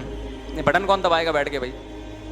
تو اب اتنی سستی کہ آپ سے ڈائری پہ لکھا ہی نہیں جا رہا، تو اس کا مطلب آپ چھوڑ دو کام وام، یہ پڑے رہو، ٹھیک ہے نا، آپ چھوڑ دو، آپ دنیا میں کچھ بھی نہیں کر سکتے. تو اتنا تو کرو کہ اس کو دماغ میں جو پلاننگ آ رہی ہے، دیکھو دماغ جو ہے نا ہمارا وہ خیالات کا مجموعہ ہے. یہ خیالات اکٹھے کرتے کرتے کرتے یہ سیٹ نہیں کرتا، ترتیب نہیں دیتا. یہ میموری کارڈ ہے جس میں چیزیں جمع ہوتی رہیں گی، ترتیب آپ کو خود دینی ہے اس کو. تو اس کے لیے بجائے دماغ کو تھکانے کی قلم کو تھکاؤ، ڈائری میں اس کو لکھو. آج ایک کام کریں، جو کچھ کھوپڑی میں ہے نا کہ کرنا ہے، میں نے یہ کرنا ہے، میں نے وہ کرنا ہے، وہ سارا کاپی پہ لے آئیں، آپ ڈائری پہ لے آؤ. شروع میں تو بڑا کچرا جمع ہو جائے گا، اوٹ پٹانگ چیزیں آئیں گی، لکھ دو اس کو ایسی کی تیسی. مثال کے طور پر اوٹ پٹانگ چیزیں اتنی آئیں گی، ایک پہلے نمبر پہ آپ لکھو گے کہ مرغی انڈوں پہ بیٹھی ہوئی ہے، انڈے جا کے چیک کرنے ہیں. ہو سکتا ہے میرے تو یہی پلاننگ کا حصہ ہو. دوسرا آئے گا کہ بھائی امریکہ جانا ہے بیان کے لیے، اب امریکہ جانا ہے بیان کے لیے، مرغی کو انڈوں پہ سے اٹھانا ہے، انکیوبیٹر کا پانی چیک کرنا ہے. تو اوٹ پٹانگ ہو رہی ہے نا. میں نے جب اپنی پلاننگ لکھنا شروع کی نا تو پتہ ہے کیا، جو میرے دماغ میں آیا میں نے کہا ڈائری میں ڈالو یار, دماغ میں لے کے کیوں گھومے ہم اس کو, دماغ کو خالی کرو کسی اور کام کے لیے, آگے چلو. ورنہ دماغ سارا دن پکتا رہتا ہے, یہ بھی کرنا ہے, یہ بھی کرنا ہے, یہ بھی کرنا ہے, یہ بھی کرنا ہے, اور اسی میں زندگی گزر جاتی ہے, کرتا کچھ بھی نہیں ہے, کچھ بھی نہیں کرتا. فرشتہ آ جاتا ہے, نکل پتلی گلی سے یہاں سے, چل بھائی. تو میں نے جب ڈائری میں منتقل کیا نا, تو 4 سال سے میرا جو گھر میں بستر ہے نا, بیڈ, ایسے تو میں نیچے سوتا ہوں, بیڈوں پہ گدوں پہ مجھے سونے کی عادت ہی نہیں ہے, لیکن گھر میں گدے ہیں تو نا بہرحال, وہ پھٹا ٹوٹا ہوا تھا اس کا, وہ بھی پلاننگ میں تھا کہ یہ پھٹا جوڑنا ہے. بعض دفعہ اس میں بیٹھو یا لیٹو دھڑام سے نیچے. جب پلاننگ نہیں ہوتی تو 6 سال سے نل کے ٹپک رہے ہوتے ہیں, ان کا واشر چینج کرنے کی نوبت نہیں آتی. تو وہ پھٹا تھا, 3 سال سے گھر کا نل کا ٹپک رہا تھا, کچن کا. گھر والے کہہ کے تھک گئے, بھائی اس کو ٹھیک کرانا ہے. اچھا بھائی ٹھیک کرانا ہے. پھر گھر سے باہر نکلے, بھول گئے. پھر گھر میں آئے تو نل کا ٹپک رہا ہے, ٹھیک کرانا ہے, کوئی کام نہیں ہوتا. تو میں نے کیا لکھا, جو اٹرم پٹرم کھوپڑی شریف میں آ رہا ہے اس میں میں نے پلاننگ ورزش کرنی ہے. بہت عرصے سے سوچ رہے تھے ورزش کرنی ہے, بھائی روزانہ سوچ کے ہی ورزش کرنی ہے. نیچے پھٹا ٹھیک کرانا ہے, نمبر 3 نل کا ٹھیک کرانا ہے, نمبر 4 بزنس کرنا ہے, ایک مثال دے رہا ہوں, نمبر 5 یہ کرنا ہے, نمبر 5 حج کرنا ہے, عمرہ کرنا ہے. سر میں نے ایک دن شیشے میں دیکھا تو ایئرپورٹ بن چکا تھا. اس وقت میری 3 شادیاں تھیں, 2 شادیاں تھیں, اور سر میرا کیا تھا, ایئرپورٹ. تو مجھے تھا کہ اس لک پہ آپ کو رشتہ, فرشتہ تو آئے گا, رشتہ نہیں آئے گا اس لک پہ. ایک مثال دے رہا ہوں, کچھ بھی ڈالا جا سکتا ہے نا ڈائری میں. سر پہ بال اگانے ہیں, لکھ دو نا, کوئی پابندی تھوڑی ہے, کوئی ٹیکس تھوڑی لگ رہا ہے, کوئی نیب والے آ کے چیک تھوڑی کریں گے, یا FBI والے آ کے چھاپا تھوڑی ماریں گے, یا گورنمنٹ تھوڑی پوچھے گی کہ کیا لکھ رہا ہے بھائی, تو تیرے پاس پیسے کہاں سے آئے, تیرے سر پہ بال کہاں سے اگیں گے. تو اٹرم پٹرم جو ہے نا سب اوٹ پٹانگ لا کے ڈائری میں کیا کر دو, الٹ دو, اسی کی تیسے جو آ رہا ہے لکھ دو. ایک دفعہ دماغ کی بالٹی کو خالی کرو یار, کھچڑی جو پکی ہوئی ہے نا کھوپڑی میں, یہ ڈائری کو گندا کرو اپنی. سب لکھ دیا. اس میں بڑے بڑے پلان بھی تھے جو میں بتا نہیں رہا ہوں نا آپ کو, مطلب ساری باتیں سب بتا دوں, ہاتھ پاؤں کٹوا دوں. اس میں بہت بڑی بڑی باتیں بھی تھیں, چھوٹی چھوٹی باتیں بھی تھیں. بیڈ کا پٹا ٹھیک کرنا ہے, تو مرغیوں کے دانے کا اب یہ ہماری مرغیاں جو باجرہ کھا رہی ہیں, دانہ کھا رہی ہیں, گراتی بہت تھیں, بہت زیادہ گراتی ہیں, ضائع بہت. یوٹیوب پہ ایسی ویڈیوز ہیں کہ آپ ایسے برتن بنا سکتے ہیں جس میں دانہ ضائع نہیں ہوتا. وہ ویڈیوز دیکھ تو رہے ہیں لیکن اس پہ عمل کب کریں. تو یہ بھی لکھتے بھائی, تو مرغیوں کے لیے برتن بنانا ہے تاکہ دانہ ضائع نہ ہو, وغیرہ وغیرہ. سب بٹرم پٹرم لا کے اس کو خالی کر دو. پھر ایک چھوٹی سی ڈائری, DS ڈائری جسے کہتے ہیں, ڈیلی شیڈول, وہ جیب میں رکھو. کچھ چیزیں بعد میں یاد آئیں گی, ابھی یاد نہیں آ رہی. آپ جاؤ گے اڑے یہ تو رہ گیا, وہ چھوٹی ڈائری میں لکھ دو. پھر اگلے دن ابے یہ تو لکھا ہے, ہم تو کراچی کے اسٹائل میں ابے تبھی چلتا ہے, ابے یہ تو یاد ہی نہیں رہا, وہ بھی لکھ دو. رات کو آ کے یہ بالٹی بھی بڑی بالٹی میں انڈیل دو, اور یہاں سے کاٹ دو, ورنہ دونوں جگہ سے پھر ٹینشن میں آئے گا, ابے وہاں بھی لکھا ہوا ہے, یہاں بھی لکھا ہوا ہے, وہ والا ہے یا یہ والا ہے. جب ایک بالٹی میں انڈیلا تو یہاں سے اس کو بالکل بلکہ صفائی پھاڑ دو, ورنہ وہ دیکھتا رہے گا یہ کاٹا ہوا ہے کہ نہیں کاٹا ہوا, ٹھیک ہے نا, صفا پھاڑ دو. تو جب سب کچھ اٹرم پٹرم ڈائری میں آ گیا نا, اس میں ٹائم لگے گا. آپ کہو گے میرا ٹائم ضائع ہو رہا ہے, نہیں بھائی, یہ بہت ٹائم ویسٹنگ سے یہ عمل آپ کو بچا رہا ہے. بے شک 1 ہفتہ لگ جائے, اس میں 1 مہینہ لگ جائے, کوئی مسئلہ نہیں ہے. جہاں اتنے سال کچھ نہیں کیا تو 1 مہینہ اگر نہ کرو تو کیا ہے, اب تو کچھ ہونا شروع ہوا ہے. اس کے بعد پھر آپ نے کیا کرنا ہے میرے بھائی, پھر آپ نے کیا کرنا ہے کہ وہ جو آپ کی پلاننگ ہے نا, اس کو آپ نے یہ دیکھنا ہے کہ کون سے کام ایسے ہیں جو میں ٹائم باؤنڈ نہیں ہوں, وہ زندگی میں کبھی بھی ہو سکتے ہیں. ان کو آپ نے, وہ سلیمان احمد صاحب ہیں نا ٹائم لینڈر والے, ان کے پاس ایک ڈائری ملتی ہے, DS ڈائری ہے, بڑی خاندانی ڈائری ہے. اس میں ڈائری میں الگ سے پیجز ہیں کہ یہ پوری زندگی میں جو کام آپ نے کرنے ہیں وہ ادھر لکھتے ہیں. تو ورنہ تو سادہ ڈائری بنا لیں آپ کہ بھئی یہ ڈائری کے یہاں سے یہاں تک پیج وہ ہیں جس میں پوری زندگی میں جو کام میں نے کبھی بھی کرنے ہیں وہ اس میں ڈال دو, وہ جلدی کے نہیں ہیں, صحیح ہے نا. تو وہ آپ نے ڈال دیے, بولو, چھانٹی کر دی کہ یہ کام ایسے ہیں جو پوری زندگی میں کبھی بھی ہو سکتے ہیں, ابھی فوری ضرورت کے نہیں ہیں. یہ وہ والے کام ہیں جو اس سال میں نے کرنے ہیں, اس سال میں نے لازمی کرنے ہیں, ان کو ڈال دیا آپ نے. ان کاموں میں جو اسی سال آپ نے اسٹارٹ کرنے ہیں لازمی. پھر کچھ کام ایسے ہوں گے جو اس مہینے کرنے ہیں, کچھ کام ایسے ہیں جو اس ہفتے کرنے ہیں. کچھ کام ایسے جو کل کرنے ہیں. مثال کے طور پر بجلی کا وہ تاریں نکلی ہوئی ہیں, بچوں کے کرنٹ لگنے کا اندیشہ ہے, وہ کام بھی ڈیلے ہو جاتے ہیں ماں باپ کے. ابھی ہمارے جاننے والے ایک استاذ, اللہ تعالیٰ ان کو صبر دے, ٹینک جو ہے نا پانی کا ٹینک, اس کا ڈھکن کھلا ہوا تھا, یا ڈھکن نہیں تھا, بنوانا تھا دوسرا ڈھکن, بچی گر گئی اس کے اندر. اب وہ گر گئی, کسی کو پتہ ہی نہیں چلا. اب وہ 2 دن سے بچی تلاش ہو رہی ہے پورے شہر میں, بچی کہاں گئی, اغوا تو نہیں ہو گئی. کسی کو خیال آیا کہ ٹینک میں دیکھو, تو 2 دن کے بعد دیکھا کہ بچی اندر, 5-6 سال کی بچی, کیا ماں باپ پہ گزری ہوگی. تو بعض دفعہ گھر میں یہ بڑے حادثوں کا ذریعہ بن جاتی ہیں یہ چیزیں. آپ کی چھوٹی سی غفلت, بجلی کی تار نکلی ہوئی ہے, گھر والوں نے کہا بھائی اس کو الیکٹریشین کو بلاؤ, بچے کو کرنٹ لگ سکتا ہے. آپ نے کہا اچھا, بھول گئے, بچے کو کرنٹ لگ گیا. تو ایسے ایمرجنسی نوعیت کے کام بھائی یہ کیا کرنے ہیں, یہ آج کرنے ہیں. تو اس کو باؤنڈ کرو, سمجھ رہے ہو. پورا ہفتہ آپ کی ڈائری کا آپ کے سامنے ہوگا, اس ہفتے میں نے یہ کام کرنے, جن میں کل یہ کام کرنے. تو جب آپ اس ٹریک پہ چلنا شروع ہوں گے تو انشاءاللہ آہستہ آہستہ زندگی میں ایک مینجمنٹ آنا شروع, اور بڑے پرانے کام جو بہت عرصے سے رہ گئے تھے وہ ہونا شروع ہو جائیں گے. پھر کچھ کام ایسے ہوں گے, وہ کام تو ہیں لیکن اس کا طریقہ نہیں پتہ ہوگا. مثال کے طور کو ماننے والے تو کم ہیں, پھر جو ایک خدا کو مانتے ہیں ان میں بہت سے ہیں جو آخرت کے منکر ہیں, جو مانتے ہی نہیں کہ آخرت ہوگی. اور بہت سے جو آخرت کو مانتے ہیں وہ جنت اور جہنم کا کانسیپٹ نہیں ہے ان کا.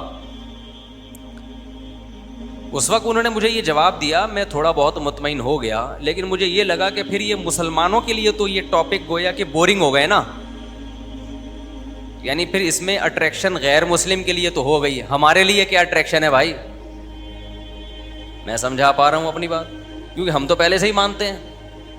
تو ہمارے لیے تو اٹریکشن کی پھر کوئی چیز رہی نہیں. بار بار اللہ اسی موضوع کو مختلف انداز سے, یہ قرآن کی بلاغت ہے کہ انداز ایک نہیں ہے, ہر دفعہ انداز پہلے سے مختلف ہے. تو ہمارے لیے تو بھائی اس میں پھر اٹریکشن نہ ہوئی نا.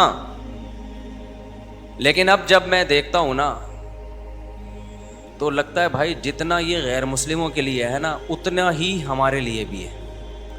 مسئلہ یہ ہے کہ ہم یہ مان تو لیتے ہیں کہ ایک اللہ ہے, کائنات خود سے نہیں بنی ہے بلکہ کسی نے بنایا ہے, موت کے بعد زندگی ہے, جنت بھی جہنم بھی, مان تو لیتے ہیں, دل سے ہم بھی نہیں مانتے. عمل سے پتہ چلتا ہے کہ یہ ماننا نہ ماننا کیا ہے, برابر ہے. مانتے تو صحابہ تھے, غزوہ احد میں جنگ ہو رہی تھی, لڑائی تھی اور لوگ شہید ہو رہے تھے. صحابی نے پوچھا میں اگر شہید ہوا تو کہاں جاؤں گا؟ نبی نے فرمایا جنت میں. تو کھجور کھا رہے تھے, تو انہوں نے کہا کہ یہ کھجور کھانے کا زمانہ تو بڑا طویل ہے, جنت بالکل سامنے, تو یہ کھجور ختم کر کے میں جنت میں ابھی کیوں نہیں چلے جاؤ بھائی. گئے اور شہید ہو گئے. یہ والا ماننا میں اور ہمارے والے ماننے میں کیا ہے؟ ہمیں جنت کا یقین ہے, دل میں نہیں اتری بھی. انہیں جنت گردن کٹوا رہی ہے ان سے, اور ہماری جنت ہمیں فجر کی نماز نہیں پڑھوا رہی. کیسے صبح پوستیوں کی طرح مسجد میں حاضری ہوتی ہے نا, ایسے جیسے قبر سے مردے کو اکھاڑا جا رہا ہے. ایسا ہی ہوتا ہے کہ نہیں ہوتا؟ ہر شریعت کے حکم میں گنجائش ہے, کوئی گنجائش ہے. کاروبار میں لوگ اتنا خون پیتے ہیں, او بھائی یہ جو مارکیٹنگ کا ایک نیٹ ورک چل رہا ہے نا, نیٹ ورک مارکیٹنگ کہتے ہیں, بلاک چین بنا دیتے ہیں, یہ خرید و فروخت کا طریقہ ناجائز ہے. کتنے لوگوں نے چھوڑ دیا, چھوڑا لوگوں نے, کر رہے ہیں, دے دنا دن پیسہ کما رہے ہیں. سود حرام ہے, اللہ کے خلاف اعلان جنگ ہے یا نہیں ہے؟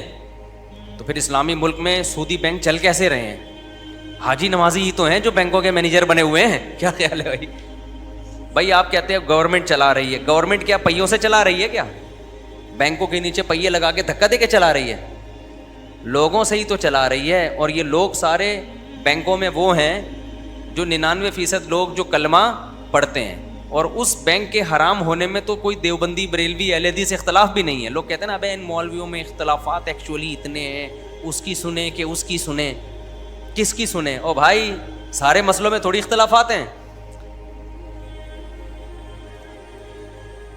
ہمارے بڑے بھائی کے ایک دوست تھے, وہ بینک میں بڑی اچھی پوسٹ پر تھے. انہوں نے کہیں سے ادھر سے فتویٰ لیا نا کہ یہ بینک کی جاب کیسی ہے, انہوں نے کہا حرام ہے. یہاں سے فتویٰ آیا بنوری ٹاؤن کا کہ کیا ہے, حرام. انہوں نے کہا بھائی مولویوں کو کیا پتا, ادھر ادھر سے فتویٰ لیا, سب نے کہا حرام. انہوں نے کہا بھائی یہ انڈیا کے پاکستان کے مولوی لوگ ہیں, اصل میں تو اسلام عرب سے آیا ہے, عربوں سے جا کے فتویٰ لو. سعودی عرب سے فتویٰ لیا, انہوں نے بھی کہا حرام ہے. خود گئے سعودی عرب, انہوں نے کہا اصل تو جامع ازہر ہے بھائی, اصل کیا ہے, جامع ازہر ہے, صدیوں پرانی. وہاں سے فتویٰ لیا, وہاں سے بھی حرام. لیکن ان کے دل میں اللہ کا خوف تھا, انہوں نے چھوڑ دی. انہوں نے کہا یار کوئی بھی گنجائش نہیں دے رہا ہے یہ تو صحیح. بریلویوں سے فتویٰ لیا, انہوں نے بھی حرام. اہل حدیث سے فتویٰ لیا, انہوں نے بھی حرام.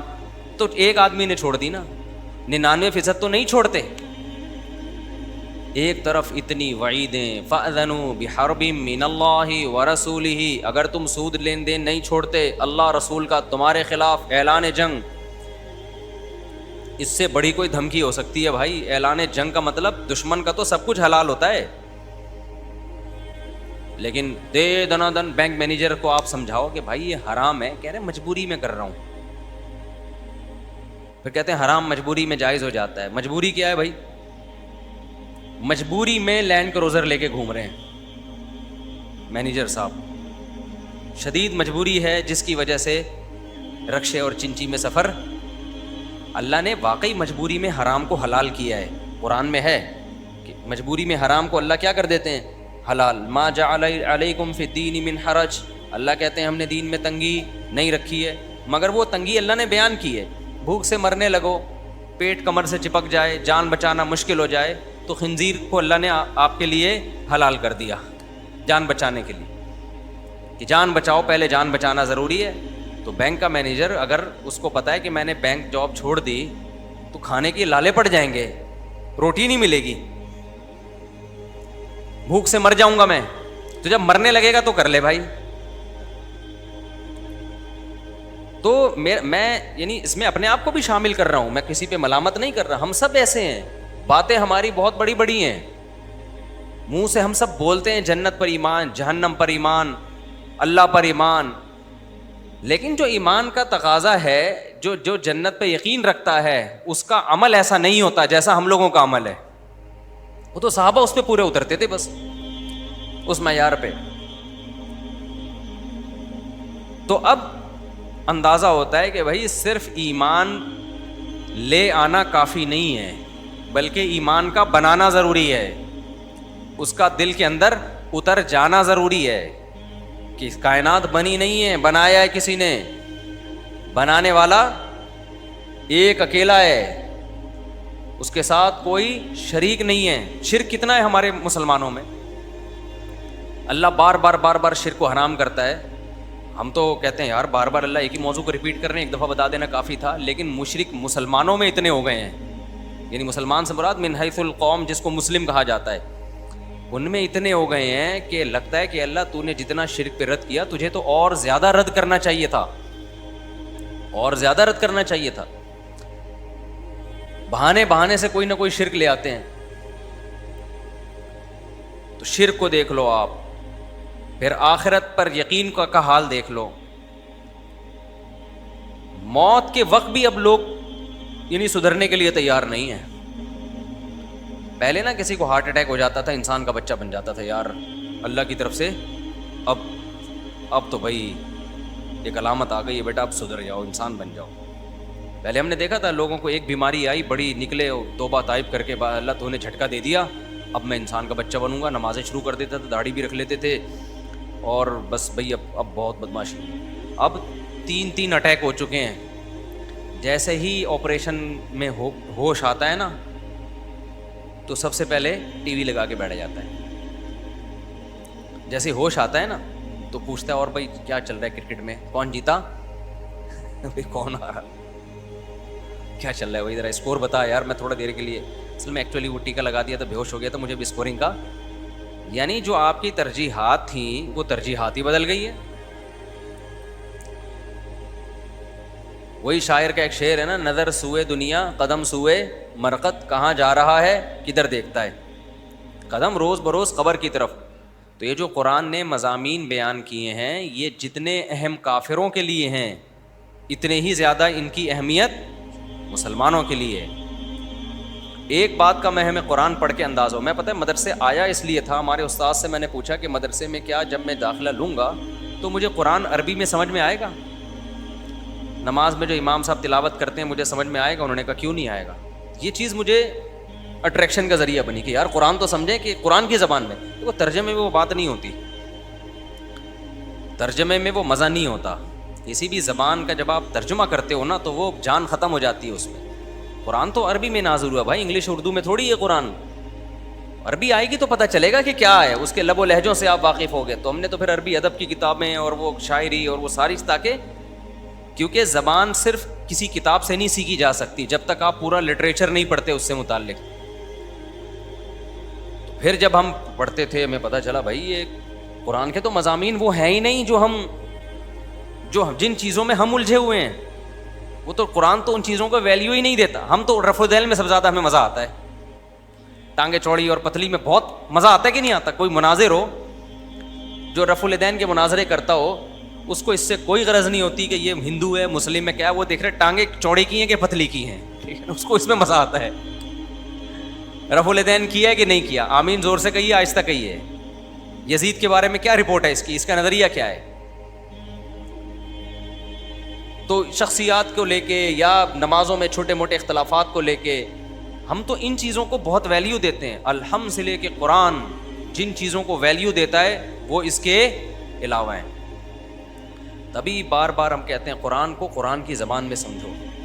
تفسیروں میں بھی بعض دفعہ یہ ہوتا ہے کہ جس کا جو دماغ ہوتا ہے نا, جو وہ لوگوں کا مائنڈ سیٹ کرنا چاہ رہا ہوتا ہے, وہ تفسیر میں اسی حساب سے تفسیر کرتا ہے. تو آپ جس کی تفسیر پڑھو گے نا, مفسر کا جو نظریہ ہوگا, مفسر کی نظر میں جن باتوں کی ویلیو ہوگی, آپ اس کو فوکس کرنا شروع کر دو گے.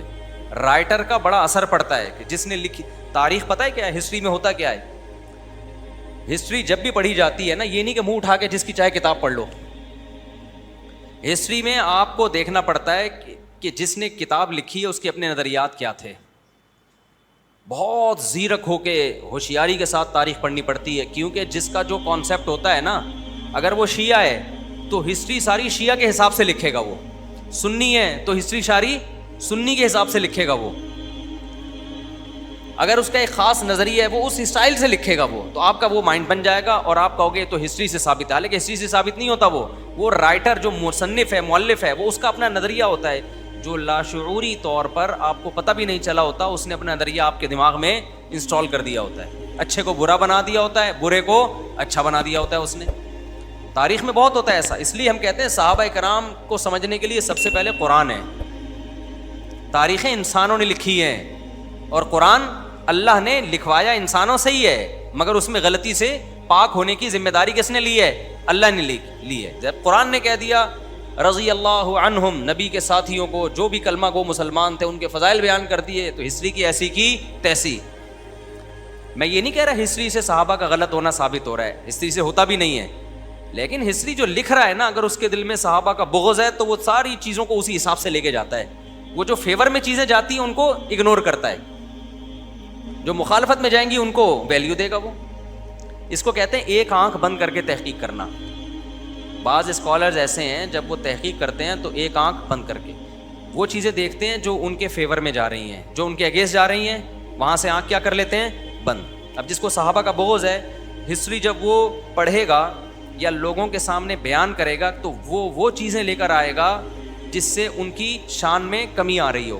وہ تمام چیزیں جس سے ان کی شان میں کی ویلیو بڑھ رہی ہو اس کو وہ اگنور کرتا رہے گا. تو یہ ہوتا ہے.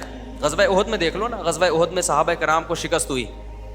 اب اگر آپ صحابہ کے بغض کا عینک لگا کے غزوہ احد کا مطالعہ کرو گے, صحابہ کے بغض کا عینک لگا کے, جیسے کہ بعض لوگ صحابہ کی نفرت کا عینک سے غزوہ احد پڑھتے ہیں تو وہ بار بار کیا کہتے ہیں, دیکھو بھاگ گئے, حضرت عثمان فرار ہو گئے, فلاں صحابی میدان جنگ میں نبی کو اکیلا چھوڑ کر فرار ہو گئے. اور قرآن میں بھی آیتیں موجود ہیں, والرسول یدعوکم فی اخراکم, کہ رسول تمہیں پکارتے رہے اور تم میدان سے نکل گئے. رسول اکیلے ڈٹے رہے چند ایک اصحاب کے ساتھ اور تم میدان سے نکل گئے. تو یہ والی چیزوں کو ہائی لائٹ کر کے آپ کے سامنے لائے گا کہ ابے بھائی کیا یار تم کہہ رہے ہو عثمان عشرہ مبشرہ میں سے ہیں، ادھر تو قرآن کہہ رہا ہے کہ یہ بڑے بڑے لوگ میدان جنگ سے فرار ہو گئے. لیکن اگر آپ نیوٹرل ہو کے دیکھو گے نا، بغض نہیں ہوگا، تو آپ کہو گے آگے قرآن کیا کہتا ہے، عفا اللہ عنکم، اللہ نے تمہاری اس خطا کو معاف کر دیا. اور جب تمہیں شکست ہوئی، تم زخموں سے چور تھے، چاروں طرف سے دوبارہ دشمن نے گھیرنے کی کوشش کی، خالد بن ولید نے دوبارہ پلٹا مارا حملہ کرنے کے لیے، تو تمہیں لوگوں نے ڈرایا کہ لوگ تمہارے خلاف جمع ہو رہے ہیں، ڈر جاؤ. تم نے کہا حسبنا اللہ و نعم الوکیل، اللہ ہمیں کافی ہے، بہترین کارساز. اور نبی نے بھی موٹیویٹ کیا. صحابہ شرمندہ تھے کہ ہم فرار کیوں ہوئے غزوہ احد سے، تو نبی نے جب ان کے پاس گئے، نبی نے ان کو کیسے حوصلہ افزائی کی. صحابہ نے کہا ہم تو بھاگنے والے ہیں، آپ نے فرمایا نہیں، تم پلٹ کے حملہ کرنے والے ہو. اس سے صحابہ کے حوصلے کیا ہو گئے، بڑھ گئے. شکست خوردہ قوم جو زخموں سے چور پڑی ہوئی ہو، وہ دوبارہ جنگ کے لیے آمادہ ہو گئی. اس کو بھاگنا کہتے ہیں کیا؟ انہوں نے کہا کوئی بات نہیں، آپ نے ہمیں ہمت دلا دی، اب ہم دوبارہ لڑیں گے. اور قرآن نے تسلی دی، تلک الایام نداولها بین الناس، بھائی یہ ایام ہم لوگوں کے درمیان گھماتے ہیں، کبھی فتح ہوتی ہے کبھی شکست. تو شکست کا مطلب یہی ہوتا ہے کہ فرار ہو، تو شکست بھی تو ہوتی ہے کبھی کبھار. اور قرآن نے کہا عفا اللہ عنک، اللہ نے معاف کیا تمہیں. اس کے بعد جتنی جنگیں ہوئی ہیں سارے ڈٹے رہے ہیں. اور اس میں ہمارے لیے ایک سبق دے دیا گیا کہ بھائی جنگ میں بعض دفعہ اتنا سخت حملہ ہوتا ہے کہ بڑے بڑے بہادروں کے قدم اکھڑ جاتے ہیں، یہ نیچرل ہے. ہمیں بھی تو کتنے اسباق مل گئے نا اس سے، کہ اپنے مخلص ساتھی بھی جب بہت سخت شدید جنگ ہو بھائی قدم اکھڑ سکتے ہیں. جب عثمان بن عفان کے قدم اکھڑ گئے تو ہم اور آپ کون ہیں؟ تو اس سے ورنہ ہوتا کیا، آج کہیں لڑائی ہوتی اور کوئی تھوڑی سی شکست ہوتی تو زندگی بھر کے لیے امیدیں ٹوٹ جاتی. ہمارے پاس تو صحابہ کے بھائی وہ بھی اتنا زبردست حملہ ہوا تھا کہ قدم اکھڑ گئے تھے ان کے، لیکن وہ حوصلہ نہیں ہارے، دوبارہ جنگ کے لیے تیار. وہیں سے جنگ کے لیے، یہ نہیں کہ گھر بھاگ کر انہوں نے اگلے دن آئے ہوں، وہیں سے تیار ہو گئے، کوئی بات نہیں، زخموں سے چور ہیں، دوبارہ پتہ چل رہا ہے حملہ، اب ہم نہیں بھاگیں گے، دوبارہ کھڑے ہو گئے. تو اگر آپ نیوٹرل ہو کے اس اینک سے غزوہ احد کا مطالعہ کرو گے تو صحابہ کرام کی محبت کم ہونے کے بجائے اور زیادہ بڑھ جائے گی. آئے تو نا میدان جنگ میں، منافق تو پیچھے ہی بیٹھے رہے، وہ تو باتیں بناتے رہے بیٹھ کے. اور پھر قرآن نے کیا فضائل بیان کیے صحابہ کے، کہا وَيَتَّخِذَ مِنْكُمْ شُهَدَاءَ، اللہ چاہتا تھا تم میں بہت سوں کو شہادت کے مرتبے پہ پہنچائے، تو اس کے بغیر ممکن نہیں تھا. تو اور حسبنا اللہ و نعم الوکیل یہ دعا ہمیں مل گئی کہ ایسے مصیبت کے موقع پہ کیا کہا جاتا ہے، اللہ کافی ہے، بہترین کارساز ہے، ہم وہ کریں گے جو اللہ رسول کا حکم ہے. غلطیاں صحابہ سے بھی ہو سکتی ہیں، بزرگ سے بھی ہو سکتی ہیں، ان کی توبہ تو دیکھو. ایک صحابیہ سے زنا ہوا، نبی کے پاس آئیں جوہینہ قبیلے کی خاتون کہ یا رسول اللہ مجھ سے زنا ہو گیا، شادی شدہ تھی وہ. نبی نے چہرہ پھیر لیا. اب اگر جس کے دل میں صحابی کا بغض ہوگا نا، وہ اس واقعے کو کیسے بیان کرے گا؟ دیکھو نبی کا بابرکت دور، زنا پر کتنی شدید وعیدیں، اور شادی شدہ خاتون ہیں پھر بھی کیا حرکت کر رہی ہیں، زنا. وہ اس نیگیٹو پہلو کو کیا کرے گا؟ ہائی لائٹ کرے گا. ارے بھائی آج کی پاک دامن ان صحابیہ سے کی خاک کے برابر بھی نہیں ہے جن سے بدکاری ہوئی، مگر ان کی توبہ تو دیکھو کیسی خاندانی ہے. گناہ تو کسی سے بھی ہو سکتا ہے بھائی، اس کے دل میں خوف کتنا ہے ان صحابیہ کے دل میں. نبی کے پاس آئیں یا رسول اللہ مجھ سے زنا ہو گیا. اب ظاہر ہے توبہ کی ہے لیکن ان کو چین نہیں آ رہا کہ آخرت میں سزا ملے گی، کوئی دیکھنے والا نہیں ہے، کوئی گواہ نہیں ہے. پی جاتی. نبی کے پاس آئیں یا رسول اللہ مجھ سے زنا ہو گیا، آپ نے فرمایا منہ پھیر لیا. دوبارہ آئیں پھر آپ نے منہ پھیر لیا. تیسری دفعہ دوبارہ حاضر ہوئی پھر آپ نے منہ پھیر لیا. کتنا بہترین موقع تھا نا جانے کا کہ بھائی نبی تو جب میرا تو جو فرض تھا میں نے ادا کر لیا ہے، جب نبی تو اہمیت ہی نہیں دے رہے میری بات کو تو بس میں تو اللہ سے کہہ دوں گی. دل میں غم کتنا ہے کہ بھائی ایک دفعہ سزا مل جائے تاکہ بالکل آخرت میں کیا ہو معاملہ نیٹ کلیئر. خوف ہے آخرت کا. پھر چوتھی دفعہ آئی ہیں تو نبی نے فرمایا کہ تمہارے پیٹ میں تو بچہ ہے، تمہیں اگر ہلاک کریں گے پتھروں سے ماریں گے تو بچہ بھی ضائع ہوگا. یہ نہیں کہا کہ ہم ماریں گے ضرور تمہیں، ایک ہیلا اختیار کیا. وہ صحابی آ گئیں، بچہ پیدا ہو گیا تو بچہ لے کے آئی. یا رسول اللہ یہ دودھ پیتا بچہ پیدا ہو گیا، اب آپ میرے ساتھ مجھے سزا دیں. نبی نے فرمایا اس بچے کو تمہاری ضرورت ہے. ابھی تمہیں رجم کیا تو نقصان کس کا ہے؟ بچے کا. یہ کہاں سے دودھ پیے گا؟ اس کو کون پالے گا؟ وہ دوبارہ گئیں. بچہ جب 7 سال کا ہو گیا نا، انگلی پکڑ کے چلنا شروع ہو گیا. پھر بچے کو لے کر آئیں، روٹی ہاتھ میں تھی اس کی کہ اب یہ روٹی خود کھا لیتا ہے. سمجھتے ہو کہ نہیں سمجھتے؟ پھر نبی نے حکم دیا ان کو رجم کیا جائے. تو صحابہ کرام نے پتھر مارے اور ان کو رجم کیا. نبی صلی اللہ علیہ وسلم نے نماز جنازہ کا اعلان کیا، نماز جنازہ پڑھانے لگے. حضرت عمر نے فرمایا یا رسول اللہ، ایک عورت بدکار تھی اور آپ اس کا جنازہ پڑھا رہے ہیں. بدکاری کے جرم میں قتل کیا گیا اور آپ اس کا جنازہ پڑھا رہے ہیں. تو نبی صلی اللہ علیہ وسلم نے کیا فرمایا؟ لقد تابت توبۃ لو قسمت بین 70 من اہل المدینہ لوسعتهم. اے عمر، اس نے ایسی توبہ کی ہے، ایسی توبہ کہ مدینہ کے 70 کبیرہ گناہوں کے مرتکب میں 70 گناہگاروں میں یہ توبہ ڈیوائیڈ کی جائے نا تو سب کی مغفرت ہو جائے. اتنی بڑی توبہ کی ہے اس نے. اب جو نیگیٹو سوچے گا وہ اس زنا کو دیکھتا رہے گا. ابے یار، نبی کے دور میں ہو کے نبی کی زیارت کی، اتنا پاکیزہ ماحول، اور شادی شدہ بھی ہیں. جس کے سوچ میں گند بھرا ہوا ہوگا وہ یہی کرے گا نا. کیا خیال ہے بھائی؟ سوچتا رہے گا. نبی کی وضاحت کے بعد بھی وہ یہی سوچتا رہے گا. جو بغض صحابہ ہوگا جس کے دل میں. لیکن جو نیوٹرل ہوگا نا، جن کی اوپر کھوپڑی صحیح سوچتی ہے، کہتے ہیں بھائی ہم زنا نہیں کرتے، لیکن خدا کی قسم ہم ان کے برابر نہ کر کے بھی نہیں پہنچ سکتے جو ان کا معیار تھا. اللہ نہ کرے ہم سے ہو جائے تو ہم ایسی توبہ کر سکتے ہیں کیا؟ تصور سے ٹانگیں انسان کی کانپ جائیں اور رونگٹے کھڑے ہو جائیں. یہ منظر آپ نے دیکھا نہیں ہے رجم کا، دیکھ لو تو آدمی بے ہوش ہو جائے. یار کیسے پتھر سے اپنے آپ کو انسان ہلاک کرواتا ہے. ایک تو ہوتا ہے گردن اڑا دینا آسان ہے، آج کل وہ بھی کوئی نہیں کرتا. اور اپنے آپ کو پتھروں سے مار کے ایسی توبہ کون کرتا ہے؟ ماعز رضی اللہ تعالیٰ عنہ صحابی رسول، ان سے بھی یہی ہوا. ہوتا یہ تھا کہ بعض لوگوں کو زمانے جاہلیت میں ایک لت پڑ گئی تھی، عادت. جس گناہ کی عادت پڑ جاتی وہ فوراً نہیں چھوٹتا. اسلام لے آئے، توبہ کر لی، لیکن گناہ وہ پھر ہو گیا ان سے. شہوت کا غلبہ ہوا حضرت ماعز رضی اللہ تعالیٰ عنہ سے، خواہش کا غلبہ ہوا. شیطان جب انسان پہ سوار ہوتا ہے تو وہ بالکل اپنے اختیار سے بعض دفعہ باہر ہو جاتا ہے. ان سے زنا ہو گیا. وہ بھی شادی شدہ تھے، وہ بھی نبی کے پاس آئے. یا رسول اللہ مجھ سے زنا ہو گیا، اللہ کا حکم جاری کریں. آپ نے وہاں بھی منہ موڑ لیا. آپ نہیں چاہتے تھے کہ یہ آئیں، بس مقصد ہے توبہ کریں اللہ سے، بس کیوں آ رہے ہیں میرے پاس؟ اللہ نے پردہ ڈال دیا گناہ پہ، پردہ ڈالیں، توبہ کریں. لیکن ان کے دل میں خوف کہ یار یہ دنیا کچھ بھی نہیں ہے، اصل کیا ہے؟ آخرت. پھر دوبارہ آئے، پھر تیسری دفعہ آئے، پھر چوتھی دفعہ آئے. پھر نبی نے حکم دیا ان کو رجم کیا جائے. تو صحابہ ان کو ایک پتھریلی جگہ پہ لے کر گئے. تو حدیث کے الفاظ ہے جب ان کو پتھر مارنا شروع کیے تو وہ زخموں کی تاب اور درد کی شدت کو برداشت نہیں کر سکے اور بھاگ گئے.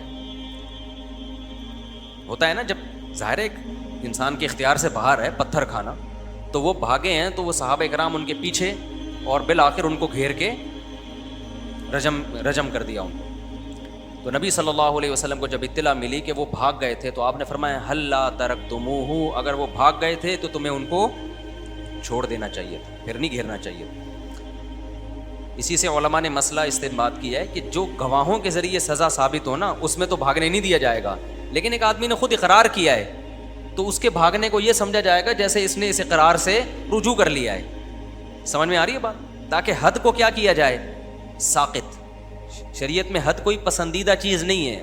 حدیث میں آتا ہے ادرؤ الحدود ما استطعتم، جتنی استطاعت حد کو ساقط کیا جائے گا. ذرا سا بھی شبہ ہوگا حد ساقط ہو جائے گی. تو کیونکہ گواہ سے تھوڑی ثابت ہے، یہ تو خود انہوں نے کہا ہے. تو نبی نے فرمایا کہ جب خود فرار ہو گئے تو چھوڑ دیتے ہیں ان کو. تم لیکن ان صحابی کا حوصلہ دیکھو یار، کتنا بڑا حوصلہ ہے یا نہیں ہے کہ اپنے آپ کو پتھر کھانے کے لیے پیش کر دیا انہوں نے.